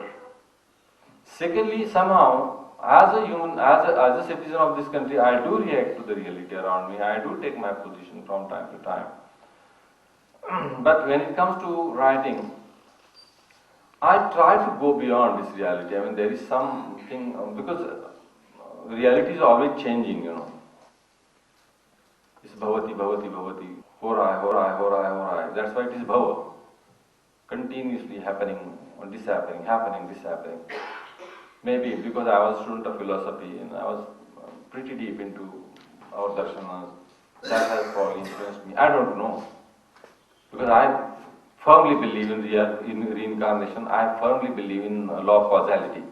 There is no question of God, etc. God, I mean, these are areas that I don't visit, but I believe in the cosmic law, which is basically physics, nothing else. It's law of causality. You do something and there is always a consequence. I believe in that. And that's why I believe in reincarnation. Things just don't stop like that. They have to go on.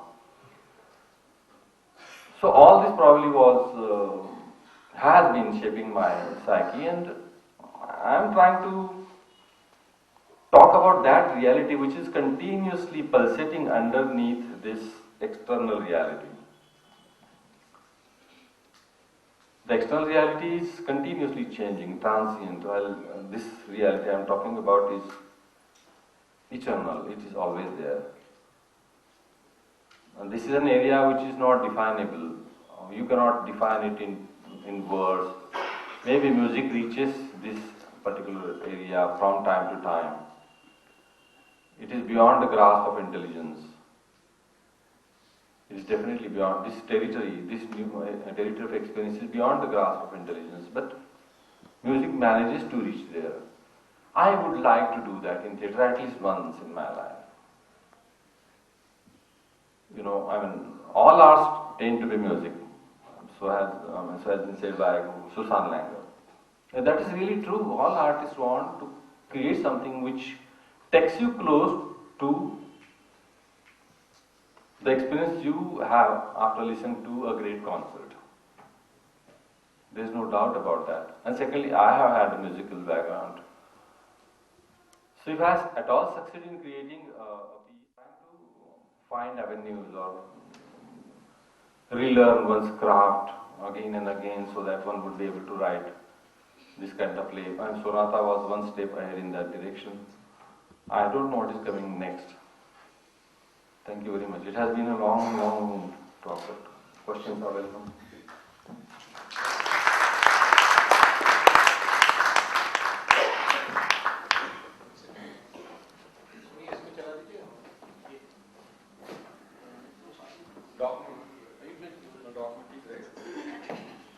Well, friends, you can now ask questions.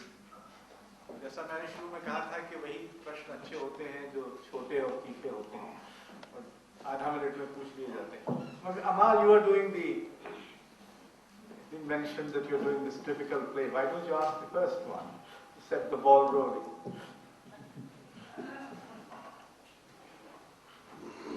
Yes, Kirti. Well, I haven't asked you this question about Sonata in our discussion, but was it ever possible to change all the 3 women characters into 3 men characters and the same kind of feeling emerged from the play if there were 3 men instead of 3 women? Because for me it was always a question in my mind that had this been 3 men rather than 3 women, would things have changed, or was it the same for you? And why specifically did you choose 3 women? Over the years, I have realized, and because one has friends in places like Delhi or Cal, Bombay, or abroad also, I have suddenly realized that there is a tremendous amount of bonding between women. Highly educated career women, they consciously establish these bonds with other women, and they have their own world, which probably gives them enough strength to survive whatever difficulties they have, because their lives are fraught with difficulties, particularly if they happen to be career women. And at the same time, I realized that men do not have this kind of bonding somehow. We are friends, we remain friends, but there are areas which are very private to us and which we wouldn't rather share with another friend. This was one thing. And secondly, I have been watching women, because I came to Mumbai first in 1970. Since then, I have been seeing these women who commute every day. They leave their houses around 6:37, go to their offices, and by the time they come back, it's 8:30 in the night. They work so hard. I have seen pregnant women jumping on the local trains and crowded trains, and I said, what existence, my God. But all this was happening, and it's floating. These various things are floating around, and they come together without even knowing it. But there is a wonderful story behind this. Deepa Lagu, Suhas Joshi, and Jyoti, they were sitting together. They said, Mahesh, why don't you write a play for us? हम तो jobless है, तीनों actresses को हमें पूछता है. All right, the next play will be about 3 women. And then after that, I didn't write for about a year, and so then when I sat down, I didn't really think of these 3 women, but I think that triggered it off, and all these things started happening. Also, I have seen some women, and they particularly in Maharashtra, and I see them in small places also, like Amravati, Nakola, very small, 4 lakh population, 3 lakh, where these women have taken decisions कि वो career ही करेंगी, शादी नहीं करेंगी, और they are not necessarily unhappy. They are not necessarily. They are in fact quite proud of their achievements, good careers, supports. But at the same time, occasionally, कुछ निकलता है कि kind of loneliness, then they also philosophize saying that who isn't lonely? You know, everybody is lonely. Even my married friends are so lonely. You know, they have kids and they are gone abroad, and that woman, oh no, you know, there is a kind of, I think, a smug joy also. Okay, look, even they are unhappy. I don't know. This is very sad. It's very sad. Intelligent, hardworking, women of guts, at the same time loneliness. And it's really true that who isn't lonely? But nobody likes to see people lonely, particularly brave people. They shouldn't be lonely. I think that is how I started writing this play. I mean, this idea had come to me. I said, somebody said in front, now write a play about 3 men in Mumbai. I said, I will, but then it's difficult. There is no togetherness in Mumbai among men. No. It never really was, I think. Men don't go to each other so close the way women do. It's basically a play about female bonding, I guess. Yes. Mridula ji, aap kuch? Don't you think, Mahesh, this is a kind of a, you know, about the other, you have certain fantasies. So men have this fantasy about women, that they bond, and they have this kind of thing which men don't have. All our lives we've been told that men bond. They have these private spaces, and women have to bond with men only. So I somehow, I at least feel when you're talking that you have these two divisions. In case of reality also, the village has a very external reality which is changing. In the city, it is the inner reality you are facing. Is there something like that, a dichotomy? No, I don't think I really understood you. But when I was talking about bonding, it was basically putting total trust into each other. Unless you do that, unless you lay bare your vulnerabilities to other people, no communication and no bond is possible. I think women have the courage to risk this. Maybe my experience, Mridula, my experience probably is limited, but I don't think men can do that. I don't think I would put so much trust into another friend of mine. And no. In a way, this is a cowardly act, not being able to put trust into another, because one is afraid of being hurt, one is afraid of being betrayed. But well, yes, that is an armor we do carry. About the inner reality, I mean outer reality, in villages it's not only outer reality, the inner reality is completely destroyed. There is no reality, in fact. This is nightmare. Villages are nightmare.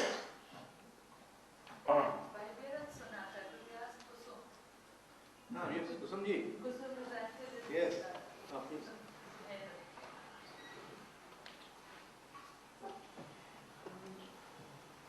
You talked about female bonding, and I think that Sonata does, I think the theme does deal with that. But at the same time, I think that the actual quality of the relationship between these three women is really something that is very indefinable, you know. And I think that you as a playwright have left that, you know, left it that way because you haven't spelled out the actual quality of the relationship. There is a suggestion, for instance, that could it be this, could it be that? Is there the aspect about touching, the women touching each other, does that mean something? So the fact that you've left it so nebulous and indefinable, I think that is the strength of this play, that certain relationships, they just cannot be spelled out.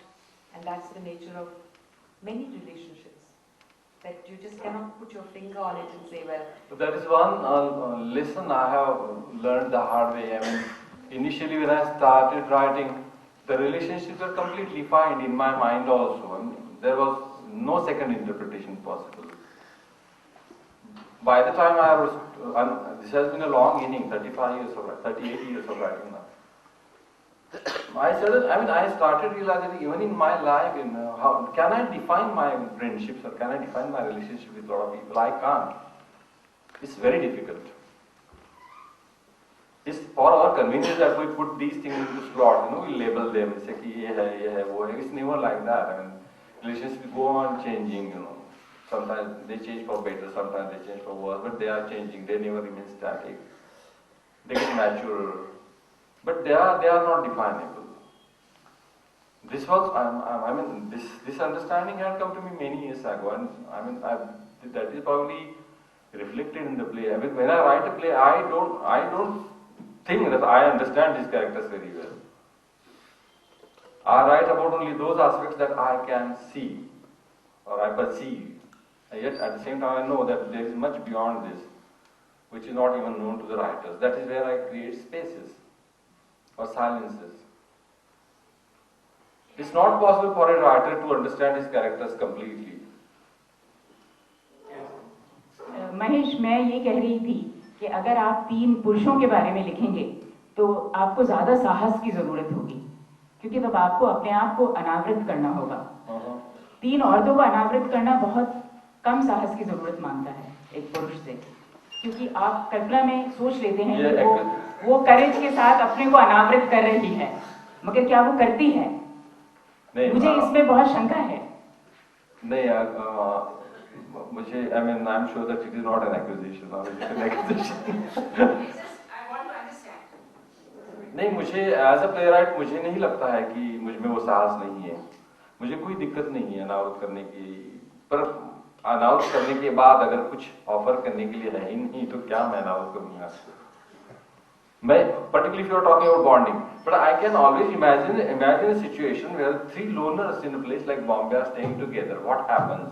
It's a good exercise, because every time I write, it is always an exercise. I never think that I am writing a play for production, because मुझे कभी नहीं पता चलता कि किसको पसंद आएगा, कौन करेगा। इतना आसान है नहीं। इवन मराठी में नाटक लिखने के बाद 3-6 साल तो होता ही नहीं है, काफी वेट करना पड़ता है। तो हमने सोचा कि पैसे तो मिलते ही नहीं, तो कमाना भी नहीं था थिएटर में, तो एक्सरसाइज के तौर पर ही हर नाटक लिखा जाता है। करके देखेंगे हम ये।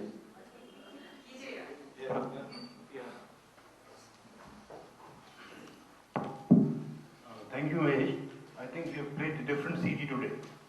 Was it? You played a different CD today, and I'm very happy about that. That some new things have come up.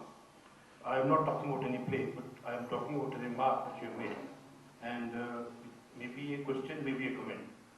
When you talk about the law of cause and effect, and then you lead it to the reincarnation, to my mind, it doesn't lead. Which? The law of cause and effect, and then the reincarnation. They are not related. नहीं, I will relate them. I mean, because थोड़ा उसके लिए कुछ कहना होगा। Again, it's a matter of I would say belief. If you are convinced, you accept this theory. If you are not convinced, you don't. And again, this theory probably does not hold any truth, whatever. But somehow I have accepted it on a very strange level. Like, yeah, this body is matter which doesn't really get destroyed, it changes. If thought is also matter, thought is not seen, not touched, not felt, it is there. Thought and feelings, human emotions, if they are matter, they may not be perceptible to your eyes or your senses, but if they are matter, they also will not die. You know, they will find a new expression. It continues. There is a belief that the last moment of your life is continued into the next life. I mean, if while dying I am thinking of Rasgullas, next incarnation would be of a halwai or maybe some, I don't know. I am putting it very bluntly. You don't have to accept it, but I have a feeling that emotions and feelings definitely are matter. It's jada matter, you know. And when I am talking about consequences, I do not reap the fruits of everything that I have done in this life, not necessarily. Good deeds or bad deeds. I believe in karma siddhanta, I believe in karma phal, and I believe in law of causality is karma phal basically. All this is possible only when you believe that emotions and thoughts are matter. If you think that consciousness dies with the death of your body, there is no question of reincarnation. I don't believe that somehow.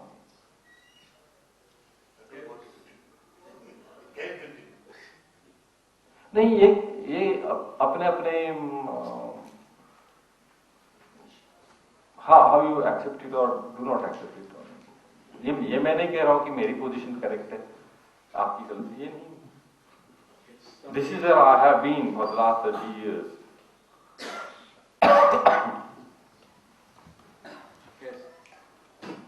Sir, you will excuse me saying your first name is very easy to pronounce, but regarding your surname, once again I am saying, you will excuse me. Your surname, in order to pronounce it, I need a language teacher. Please enlighten me about your surname, number one. Number two, you have been honored with series of awards. Please enlighten us how these awards have affected in a positive way regarding your creativity, writing and thinking. Did it encourage you to write more or for different languages and for different people? Okay, I mean, although it's not really related to my writing, I will tell you, because my name is a strange tongue twister. I am a Var, El Kujwar. There are a lot of Vars in Vidarbha region. Kannamvar, Somalwar, Vazalwar. All Vars have come from Telangana. I am not a Maharashtrian. I am a Telugu. Mine is the 9th generation in Maharashtra. Mine is the 9th generation in Maharashtra. And I don't speak Telugu, don't understand it. My grandfather and grandmother spoke a little bit of Telugu. But our ties with Telangana are completely cut off. We are completely Maharashtrianized now. My mother was a Deshpande, very Marathi. My grandmother was very Marathi. So somebody 150 years ago must have come from Telangana to Vidarbha region. Many families did at that time, because Vidarbha was a very fertile land. Telangana wasn't. So they came in search of food. I'm obvious. Most of them were either cooks or pandits. I'm sure my ancestor was a cook, because I love food. So all these people who came from that region took the name of their village and added a suffix var from this place. So there was a small place called Elkuch somewhere. I don't know. I have not been there. So I am from that place. Like in Paschim Maharashtra, they are Gondalekar, Kelkar. They are all from places in Konkan. So instead of Kar, we use Var. They are long and strange names. Even Marathis find our surnames peculiar. They used to. Now they don't, because there is a lot of exchange between Pune and Nagpur. And we have all castes. There is a caste hierarchy among Vars also. So whatever is good or bad about our civilization culture is reflected in this Var clan also. About awards, well, I mean, they do help you materially. I wanted to renovate my house, so when I got this award, I renovated it. And you are known for about 2 to 3 days by your neighbors. They appreciate you, and they suddenly realize that, well, an awardee is living next to you. They forget afterwards, because how long can they remember it? And new things are happening. Initially, Sangeet Natak Akademi was a great joy, because I was young and I thought that these would really help me in a variety of ways.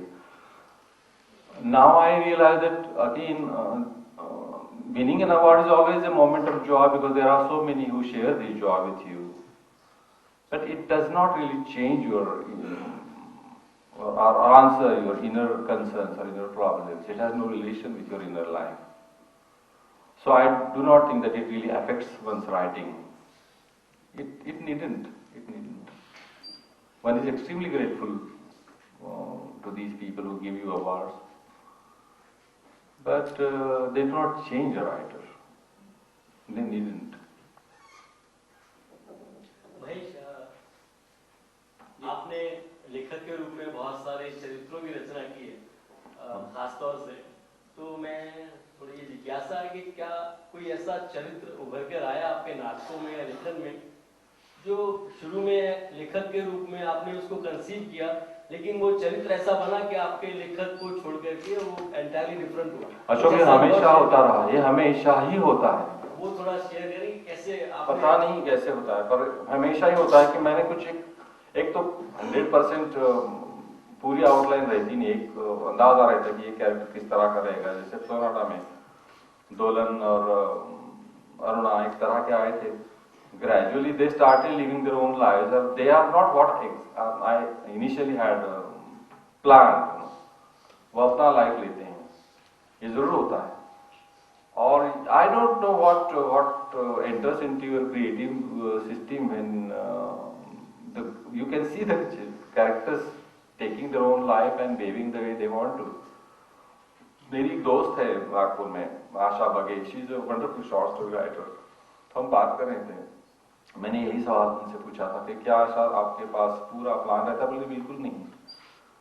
जैसे हम पानी में canoe छोड़ देते हैं, वहां जा रही है कैनो, यहाँ न्यू लैंडस्केप दिखता है, अलग अलग तरह का दिखता है, हमें जाना था इधर पर, पानी इधर बह रहा है तो इधर नाव जा रही है और कहीं जाके रुकती है। That is the end of my story. every another step, another second in a short story or play is a surprise to the writer himself। एक भेद पता रहता है। और के रूप में एक चरित्र आपके सामने कहीं समाज से या कोई विचार लेते हैं, आपने उसको लिखना शुरू किया और लिखते लिखते आखिर में जाके आपने अक्सर बदल जाता है, और उसके बाद लिखने के बाद अब मंच पर भी आपने आजादी एक देते हैं उसको, निर्देशक को, कि ऐसा भी हुआ कि लिखना जब शुरू किया वो एक चरित्र था, जब लिख के चुके तो एक चरित्र बना, और जब वो मंच पर गया तो एक तीसरी डायमेंशन, क्या कुछ ऐसा अनुभव स्पेसिफिक हुआ? ये तो होता है, that is the magic of theatre. मुझे अच्छा भी लगता है। मैंने एक तरह से लिखा, शुरुआत यहाँ से हुई, मैंने इनकी तरफ देखा और मुझे कुछ क्लू मिला, मुझे लगा बड़ा इंटरेस्टिंग है। तो आपकी रचनात्मकता या आपका लेखक का जो परिकल्पना थी उसका क्या हुआ? यही है मेरी परिकल्पना, मैं कुछ क्लू लेता हूँ और उस पर बिल्डअप करता हूँ। उसमें काफी मेरे खुद के जो एक्सपीरियंसेस है, मेरे रिस्पॉन्सेस टू लाइफ है, वो चले जाते हैं। वो एक अजीब केमिस्ट्री है, वो किस तरह से अब उसका केमिकल एनालिसिस करना मुश्किल है, क्रिएटिविटी का नहीं हो सकता है, पर इस तरह से होता है, अंदाजा मैं बता सकता हूँ। बाद में एक मैंने काफी वेल डिफाइंड कैरेक्टर तो दिया है, और अब लगता है कि मैंने वेल डिफाइंड कैरेक्टर नहीं देना चाहिए।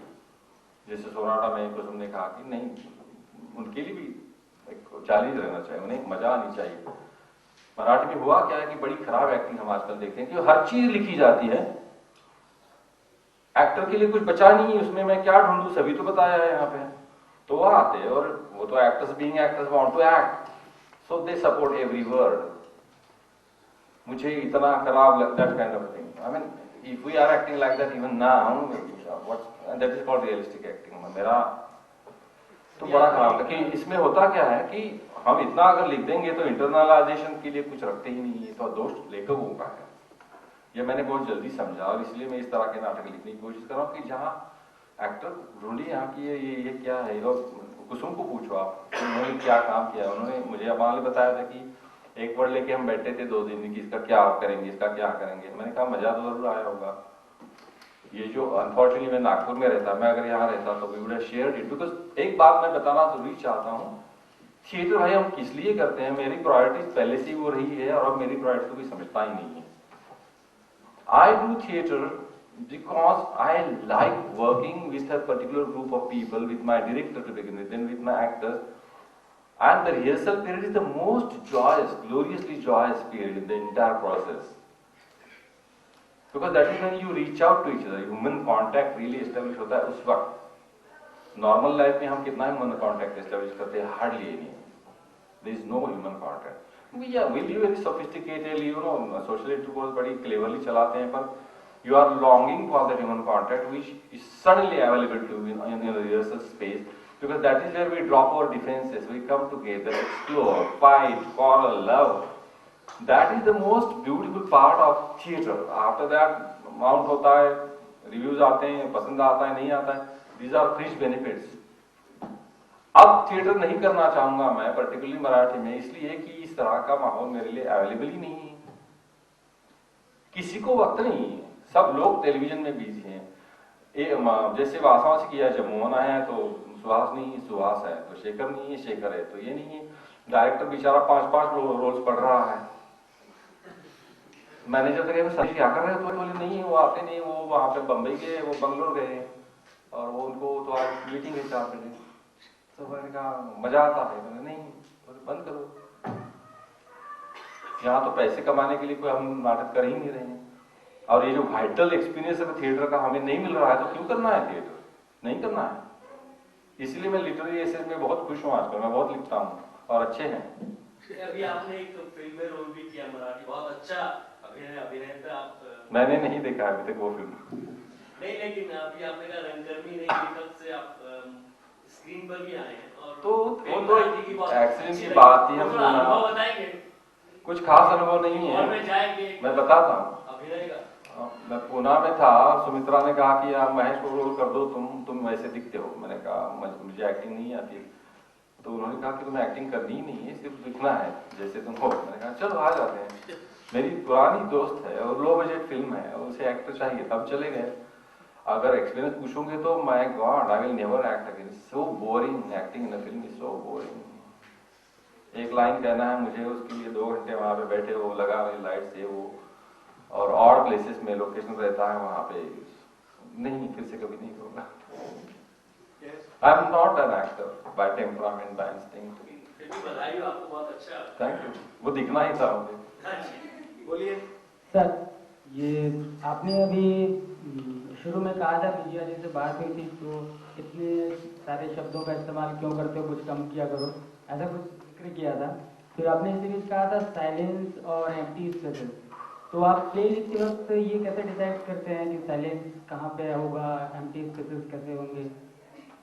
अब मैं पूरा मेरा टेक्निक तुम पूछ रहे हो यहाँ पर, मैं बताऊंगा क्या बताऊंगा जरूर, कि अगर आप लेखक हैं तो मैं भी उसका कुछ आपको फायदा होगा, जो नहीं है वो तो उसके बारे में सोचेंगे।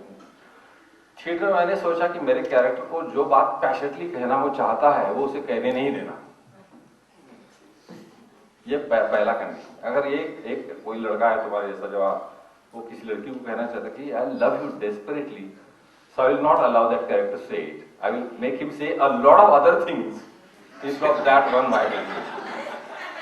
And that is how I would convey the depth of his emotion. ये चैलेंज है, लिख कर देखो, बड़ा मजा आता है जूझने में इस तरह की प्रॉब्लम के साथ। जो मन की बातें हैं वो हमें क्या, हमारे कैरेक्टर कहेंगे ही नहीं, दूसरी बातें कहेंगे कुछ, कि पानी कितना आया है, आज नल नहीं आया है, कहने दो इन चीजों को, असली बात नहीं कहेंगे। पहली गलती हमने क्या की थी कि हमारे जो कैरेक्टर थे मन में आया सब बोल दिया। ये कैरेक्टर आता है, वो आते बड़ा बड़ा बोल रहे हैं, बड़ा निकाल रहे हैं, झगड़ रहे हैं, और हमें लगता है वाह कितना ड्रामेटिक है। उसमें कोई ड्रामा नहीं था, बाद में समझ में आया, विजय भाई ने हमको बताया कि ड्रामा नहीं है मैं। तो हमने तो हार्ड वे आई मीन सीखा। अब मैंने कहा कि सोनाटा लिखते हो कि जो दोलन के मन में है वो बोलेंगी नहीं, वो दूसरी कुछ चीज बोलेंगी, तो परसीव तो शायद करेंगी, अरुणा या जो शुभदा है वो परसीव तो करेंगी, पर उसका जवाब भी इसी तरह से आएगा। तो ये एक गेम भी हो सकता है लिखने का। मैं कहता हूं कि writing becomes pleasure because you are trying to create something new and learning something new. तो अगर लिखना चाहोगे तो ये करना, तुम्हारे कैरेक्टर्स के मन में जो चीजें हैं वो उनको बोलने नहीं देना, बिल्कुल। Yes.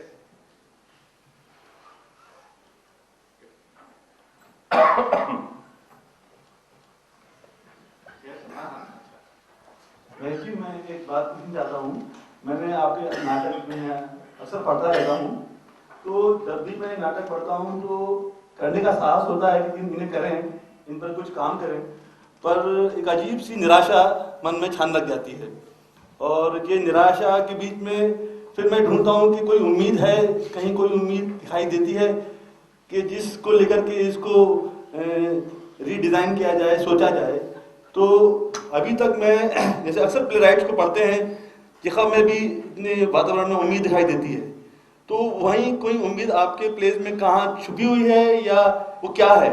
इतनी निराशा में, खासतौर से वीमेंस की जो सफरिंग है उनके बीच में, I am searching a point of hope, where is it? I'm sorry if I cannot offer you hope because I don't think it's my job to offer you hope. मैंने जो देखा, experience किया, particularly women, exploitation of women, वो किस घराने की, किस जाति के, इसका कुछ फर्क नहीं पड़ता इस देश में।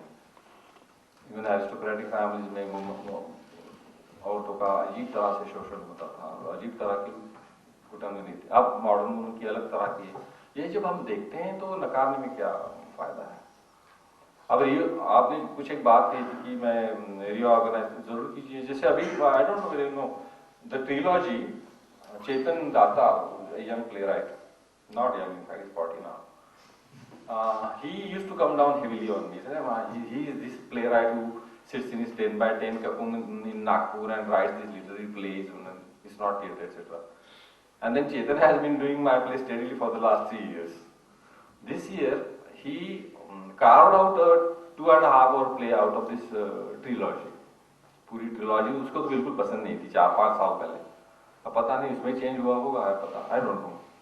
पर उसमें से 2.5 घंटे का मटेरियल उसने निकाल के एक वाड़ा नाम का नाटक किया। उसने मुझे पूछा, मैंने कहा जरूर करो, बिल्कुल करो, एक्सपेरिमेंट थिएटर में हम करना ही चाहिए इस तरह के प्रयोग, कुछ भी करो।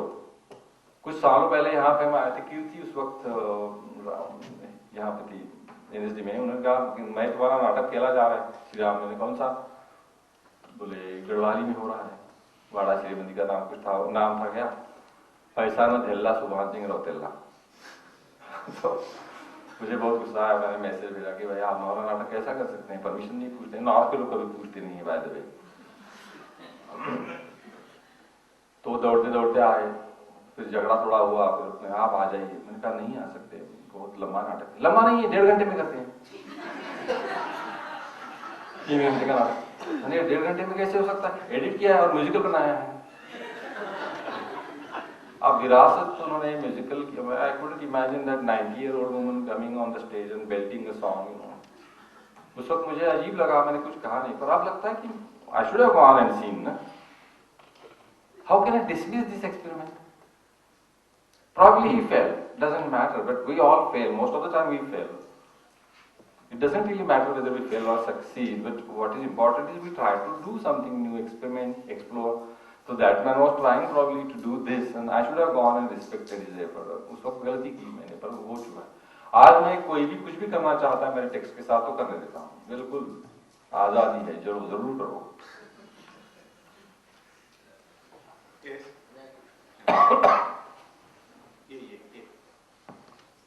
महेश जी, ऐसा लगता है, वैसे मैंने बहुत कम आपको जाना और समझा पढ़ा बिल्कुल नहीं, लेकिन आपकी बातचीत सुनते हुए और सवालों के उत्तरों से गुजरते हुए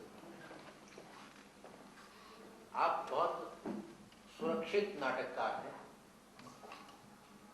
सुरक्षित इस अर्थ में कि इधर जो हमारा सामाजिक परिप्रेक्ष्य और परिदृश्य है इधर का, जिससे दलित चित्रे जैसे लोग जिसका सामना कर रहे हैं, और ख़ासतौर से नागपुर और महाराष्ट्र की पृष्ठभूमि में वो ताकतें तमाम तरह की जो सिर उठा रही हैं, और धार्मिक आतंकवाद जिसको हम कहते हैं मोटे मोटे शब्दों में, इस सारे इन सवालों से क्या टकराने की कोई रचनात्मक छटपटाहट आपके भीतर है, या उस दिशा में आप सोचते हैं, या जो हमारी स्ट्रीट नुक्कड़ नाटक की जो परंपरा है उसके बारे में, ये दो मेरे जिज्ञासाएं हैं, उसके बारे में। ये जो माहौल है आज का हमारा, जो रचनात्मकता को कहीं ना कहीं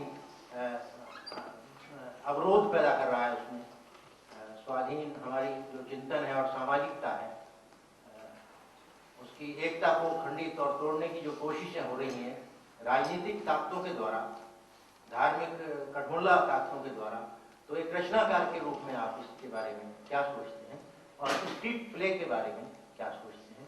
मैंने मेरी पोजीशन मेरे ख्याल से आप क्लियर की हैं कुछ तो पहले मैंने बताया है कि मैं जो लिखता हूँ वो इन चीज़ों के बारे में नहीं, और क्यों नहीं लिखता ये भी बताया हूँ, और मैं किस तरह की चीज़ें मुझे एज एन आर्टिस्ट पसंद करती है उसके बारे में लिखता हूँ। नुक्कड़ नाटक के बारे में एक है कि एक खास तरह की पॉलिटिकल आइडियोलॉजी अगर हो, एजिड प्रॉप थिएटर करना हो तो नुक्कड़ नाटक बिल्कुल अच्छा ही है, एक अच्छा व्हीकल है वो। पर मेरे पास कुछ खास पॉलिटिकल आइडियोलॉजी है ही नहीं, कुछ भी नहीं। एज ए चाइल्ड में 7 साल का था, हर ब्राह्मण लड़का महाराष्ट्र का RSS में जाता था, वैसे होंगे 10 साल हो गए तो आपको डंडे ने मारा किसी ने, तो मैंने कहा हम नहीं आएंगे। उसके बाद में when started growing also, I was not a part of RSS. Then there came a time when I was very close to Marxism. Gradually over the years एक समझ में आया कि आइडियोलॉजी सब अपनी अपनी जगह पे ठीक है, कुछ खराब ही है, कुछ अच्छी हैं, कुछ रिड्रेस लाती हैं ह्यूमैनिटी के लिए, फिर भी बहुत अधूरी हैं, बहुत अधूरी हैं। इससे आइडियोलॉजी का नहीं है, आप अपना बात उत्तर दें। मैं बहस करना नहीं चाहता, पहले मैं अपनी पोजीशन बता रहा हूँ। और आइडियोलॉजीज अधूरी है ये समझने के बाद मुझे लगा कि इससे बड़ी चीज है कि लाइफ, ये लाइफ नाम का जो अमरेला है वो सब कुछ समेट ली थी, सब तरह की आइडियोलॉजी, सब तरह के रिलीजन, सब तरह की चीजें हैं दुनिया में होने वाली, सब तरह की लिटरेचर, आर्ट, सब समेट लेकर भी बहुत कुछ बचता है, दैट इज लाइफ। मेरा कंसर्न उस लाइफ के साथ है, इसलिए मैं नुक्कड़ नाटक नहीं लिखता। One last question, if there is any. Mahesh ji, थोड़ा जो हिंदी की प्ले राइटिंग्स है, उनकी प्रोडक्शंस है, उसके बारे में अगर कुछ अपने ओपिनियन बताएं कि नॉर्थ इंडिया के बारे में आपने बताया कि यहाँ परमिशन लेने की परंपरा नहीं है, उसके बावजूद हमारे यहाँ बहुत हिंदी भाषी नाटक बहुत ज्यादा खेले जाते हैं, जितना रंगमंच नॉर्थ में, दिल्ली में खास तौर से होता है। तो ये बात सही है कि लेखक के रूप में उतना जिम्मेदारी नहीं है, तो हम जानना चाहते हैं कि थोड़ा सा हिंदी नाटकों में जो लिखा गया है, प्रस्तुतियां हुई हैं और ये नटरायण प्रतिष्ठान का आयोजन है, थोड़ा उस बारे में भी अपने विचार थोड़ा बताएं। तो हाँ जी, बिल्कुल। नाटककार नहीं है हिंदी में, ये बात शायद सच है। मोहन जी थे, बाद में सुरेंद्र वर्मा लिखा, कुछ नाम है, लाल जी थे, ऐसे 3-4 है। पर जैसे महाराष्ट्र में एक ट्रेडिशन है, अभी 5 जनरेशन से जो लिखी जा रही है, तेंदुलकर से मोकाशी तक। पर मुझे कभी कभी लगता है कि हर स्टेट की एक खासियत होती है। जैसे महाराष्ट्र में डांस का ट्रेडिशन कभी नहीं रहा, इवन म्यूजिक में जो पोर्ट्री ऑफ म्यूजिक, वहाँ हमारे यहाँ इंस्ट्रूमेंटलिस्ट कभी नहीं रहे। महाराष्ट्र में इंस्ट्रूमेंट सब बंगाल से आए, यहाँ सब वोकलिस्ट थे। अब ये क्यों होता है मेरी समझ में नहीं आता है। इस तरह से नाटक का एक लंबा अनब्रोकन ट्रेडिशन था महाराष्ट्र में 150 साल का, और राइटर ओरिएंटेड ही रहा हमेशा वो, इसलिए नाटककार बनते गए। अगर मैंने कुछ लिखा तो होने की उम्मीद मुझ में थी। अब मैं नॉर्थ का, मैं दिल्ली का, मैं बता रहा हूँ, सुनिए, जवाब दे दीजिए ना, आप बहस मत करिए कृपया। मैं आ रहा हूँ, उसी तरफ आ रहा हूँ। आप नॉर्थ का पूरे थिएटर के बारे में तो मैं कुछ नहीं कह सकूंगा कि मुझे कहाँ जानकारी, पर मैं दिल्ली का थिएटर देखता हूँ, और कुछ बंसी जी आते हैं कभी नागपुर में, भानु आता है उधर से, ये सब चीजें आती हैं। तो ग्रेजुअली मुझे लगता है कि अब नाटक की परंपरा यहाँ सिर्फ बनी ही नहीं, सशक्त भी हो रही है। नाटककार नहीं होंगे तो क्या फर्क पड़ता है, रंगकर्मी काफी हैं, डेडिकेटेड डायरेक्टर्स हैं, अच्छे एक्टर्स हैं। और जब से अलकाजी साहब यहाँ पे आए, मेरे ख्याल से 64-62 में आए होंगे यहाँ से, तब से नेशनल स्कूल ऑफ ड्रामा ने एक बड़ा काम कर दिया है कि अवेयरनेस तो ग्रेजुअली क्रिएट हुआ है, और अलग अलग तरह के नाटक अलग अलग तरह की शैलियों में यहाँ पे हो रही है। ये सब शैलियां महाराष्ट्र में उपलब्ध है ही नहीं। महाराष्ट्र में दिग्दर्शक ओरिएंटेड थिएटर अभी भी नहीं, अच्छे बड़े डायरेक्टर्स हैं, पर you know this is basically signature, ऐसा नहीं होता है महाराष्ट्र में, अभी भी राइटर ओरिएंटेड है। तो वो महाराष्ट्र की परंपरा है, वो अधूरी है पर है। यहाँ की परंपरा शायद डायरेक्टर ओरिएंटेड है, क्यों नहीं होनी चाहिए, अलग तरह का थिएटर करते हैं। और मैं सालों से यहाँ आता हूँ, हर वक्त कुछ देखता हूँ, और मुझे तो लगता है कि हिंदी में नाटककार नहीं है तो क्या है, ठीक है, you can borrow your place from Maharashtra, from Bengal, there is nothing wrong, this is Indian theatre, even West, why not? अपना ही नाटककार नहीं, इसका दुख कब तक करोगे, कोई जरूरत ही नहीं इस तरह का। अगर हमें कोई अच्छा मराठी बोलने वाला हिंदी एक्टर मिला तो हम जरूर उसको मराठी नाटक में लेंगे, या तो कभी बंसी को बुलाएंगे, बोलेंगे बंसी यार डायरेक्ट कर दो हमारा प्रोडक्शन, मराठी में होगा, करो, करेंगे। इस तरह का एक्सपेक्ट हुआ भी है। तो we are boring artist from each other all the time. मेरा ये मंतव्य नहीं था कि हिंदी में नाटककार नहीं है, मैंने ये जानना चाहता कि आपने, आपका मंतव्य नहीं है, उनका मंतव्य है, उनका मंतव्य सुनिए ना। हाँ। आपका मंतव्य जानने का अवसर जब आएगा तो कुछ प्लेराइट्स को पढ़ा है तो उनके बारे में कि वो किस आधार पर कह रहे हैं कि नहीं है। नहीं, क्योंकि मैंने कहा कि मुझे कुछ अच्छी तरह से जानकारी नहीं है। नए नाटककार जरूर होंगे, पर मैंने ना उनका कुछ देखा है ना मैंने उनको पढ़ा है। तो मेरा जो कुछ एनालिसिस या मेरा जो ऑब्जर्वेशन है वो मेरी लिमिटेड इंफॉर्मेशन पर ही आधारित है। तो अगर मेरी तरफ से कुछ अन्याय हो रहा होगा नाटककारों पर तो माफ कर दीजिएगा। पर मुझे लगता है एक्सचेंज बहुत जरूरी है और इस तरह का एक्सचेंज अभी पॉसिबल भी हुआ है। और every tradition from every area, region, state brings something unique, and if we can bring them together, this is lovely.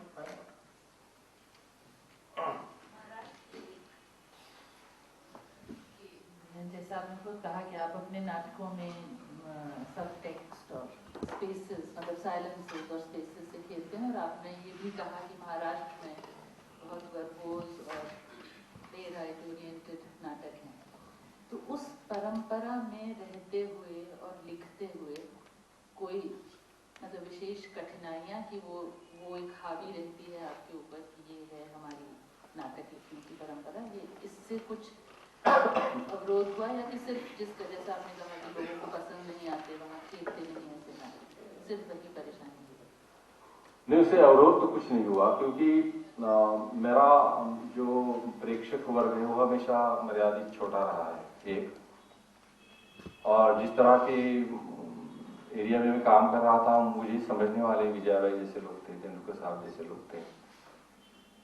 और जब मैंने कहा कि वर्बोज परंपरा नाटकों की, तो इसका मतलब ये है कि सभी उस तरह से लिखते हैं। सतीश नहीं लिखते हैं इस तरह से, तेंदुलकर साहब नहीं लिखते। तेंदुलकर साहब ने नई ट्रेडिशन शुरू की, उसका फायदा हमें जरूर मिला, पर मुझे सीखना पड़ा ये सब चीज, जो सतीश को नेचुरली ही आई, क्योंकि सतीश थिएटर का पार्ट बचपन से था, अंदरूनी पार्ट था थिएटर का, बैक स्टेज वर्कर था, क्या नहीं किया थिएटर में, लाइटिंग किया, सब किया, तो थिएटर का डायनामिक्स उन्हें मालूम था, मुझे सीखना पड़ा।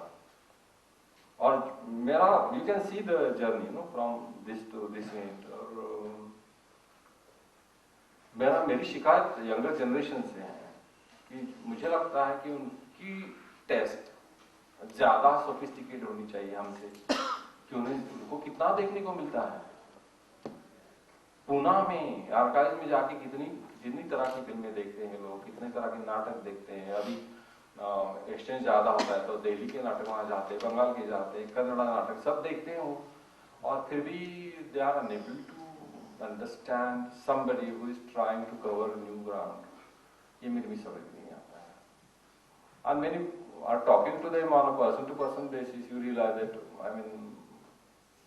I'm talking like an old man. I don't want to talk like that. Yes?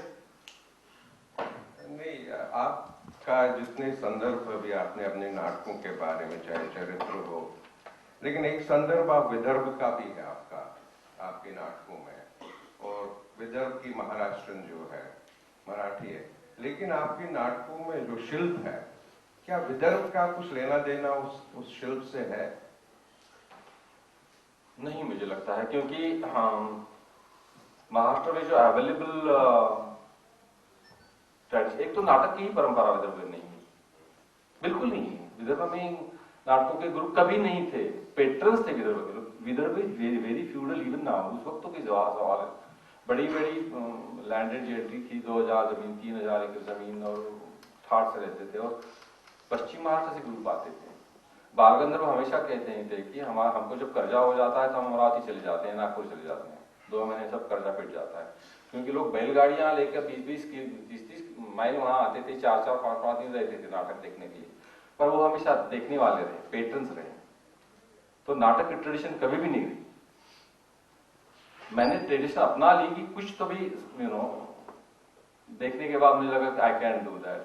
अगर वो मैं नाटक नहीं देखता तो शायद I wouldn't have it, I don't know, और maybe I would have taken time to discover my self.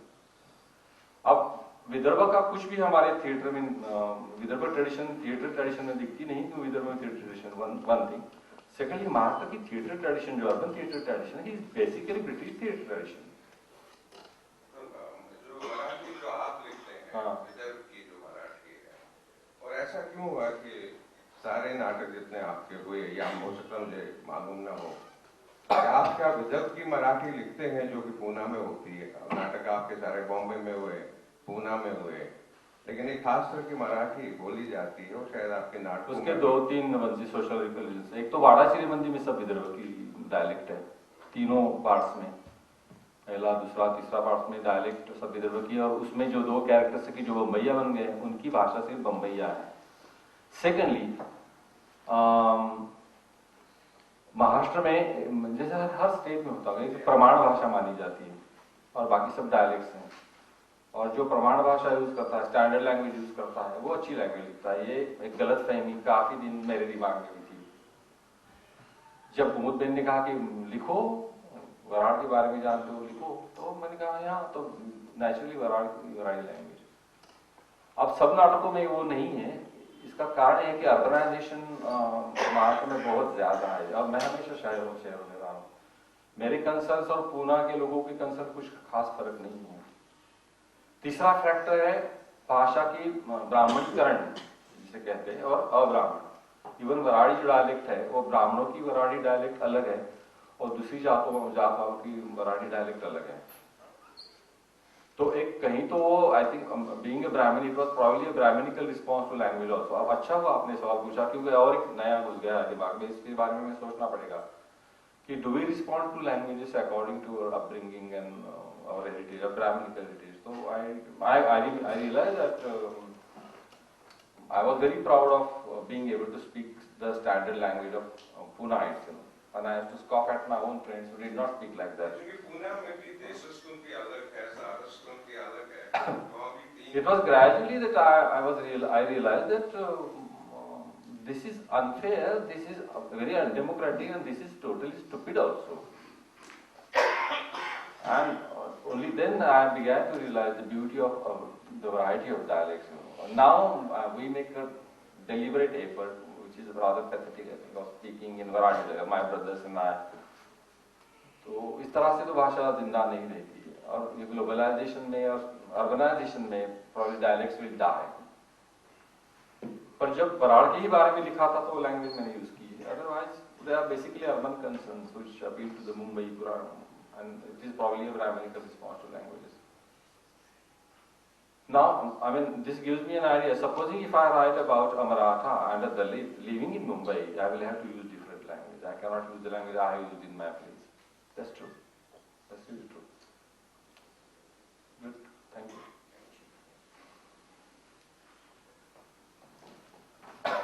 Thank you. Thank you.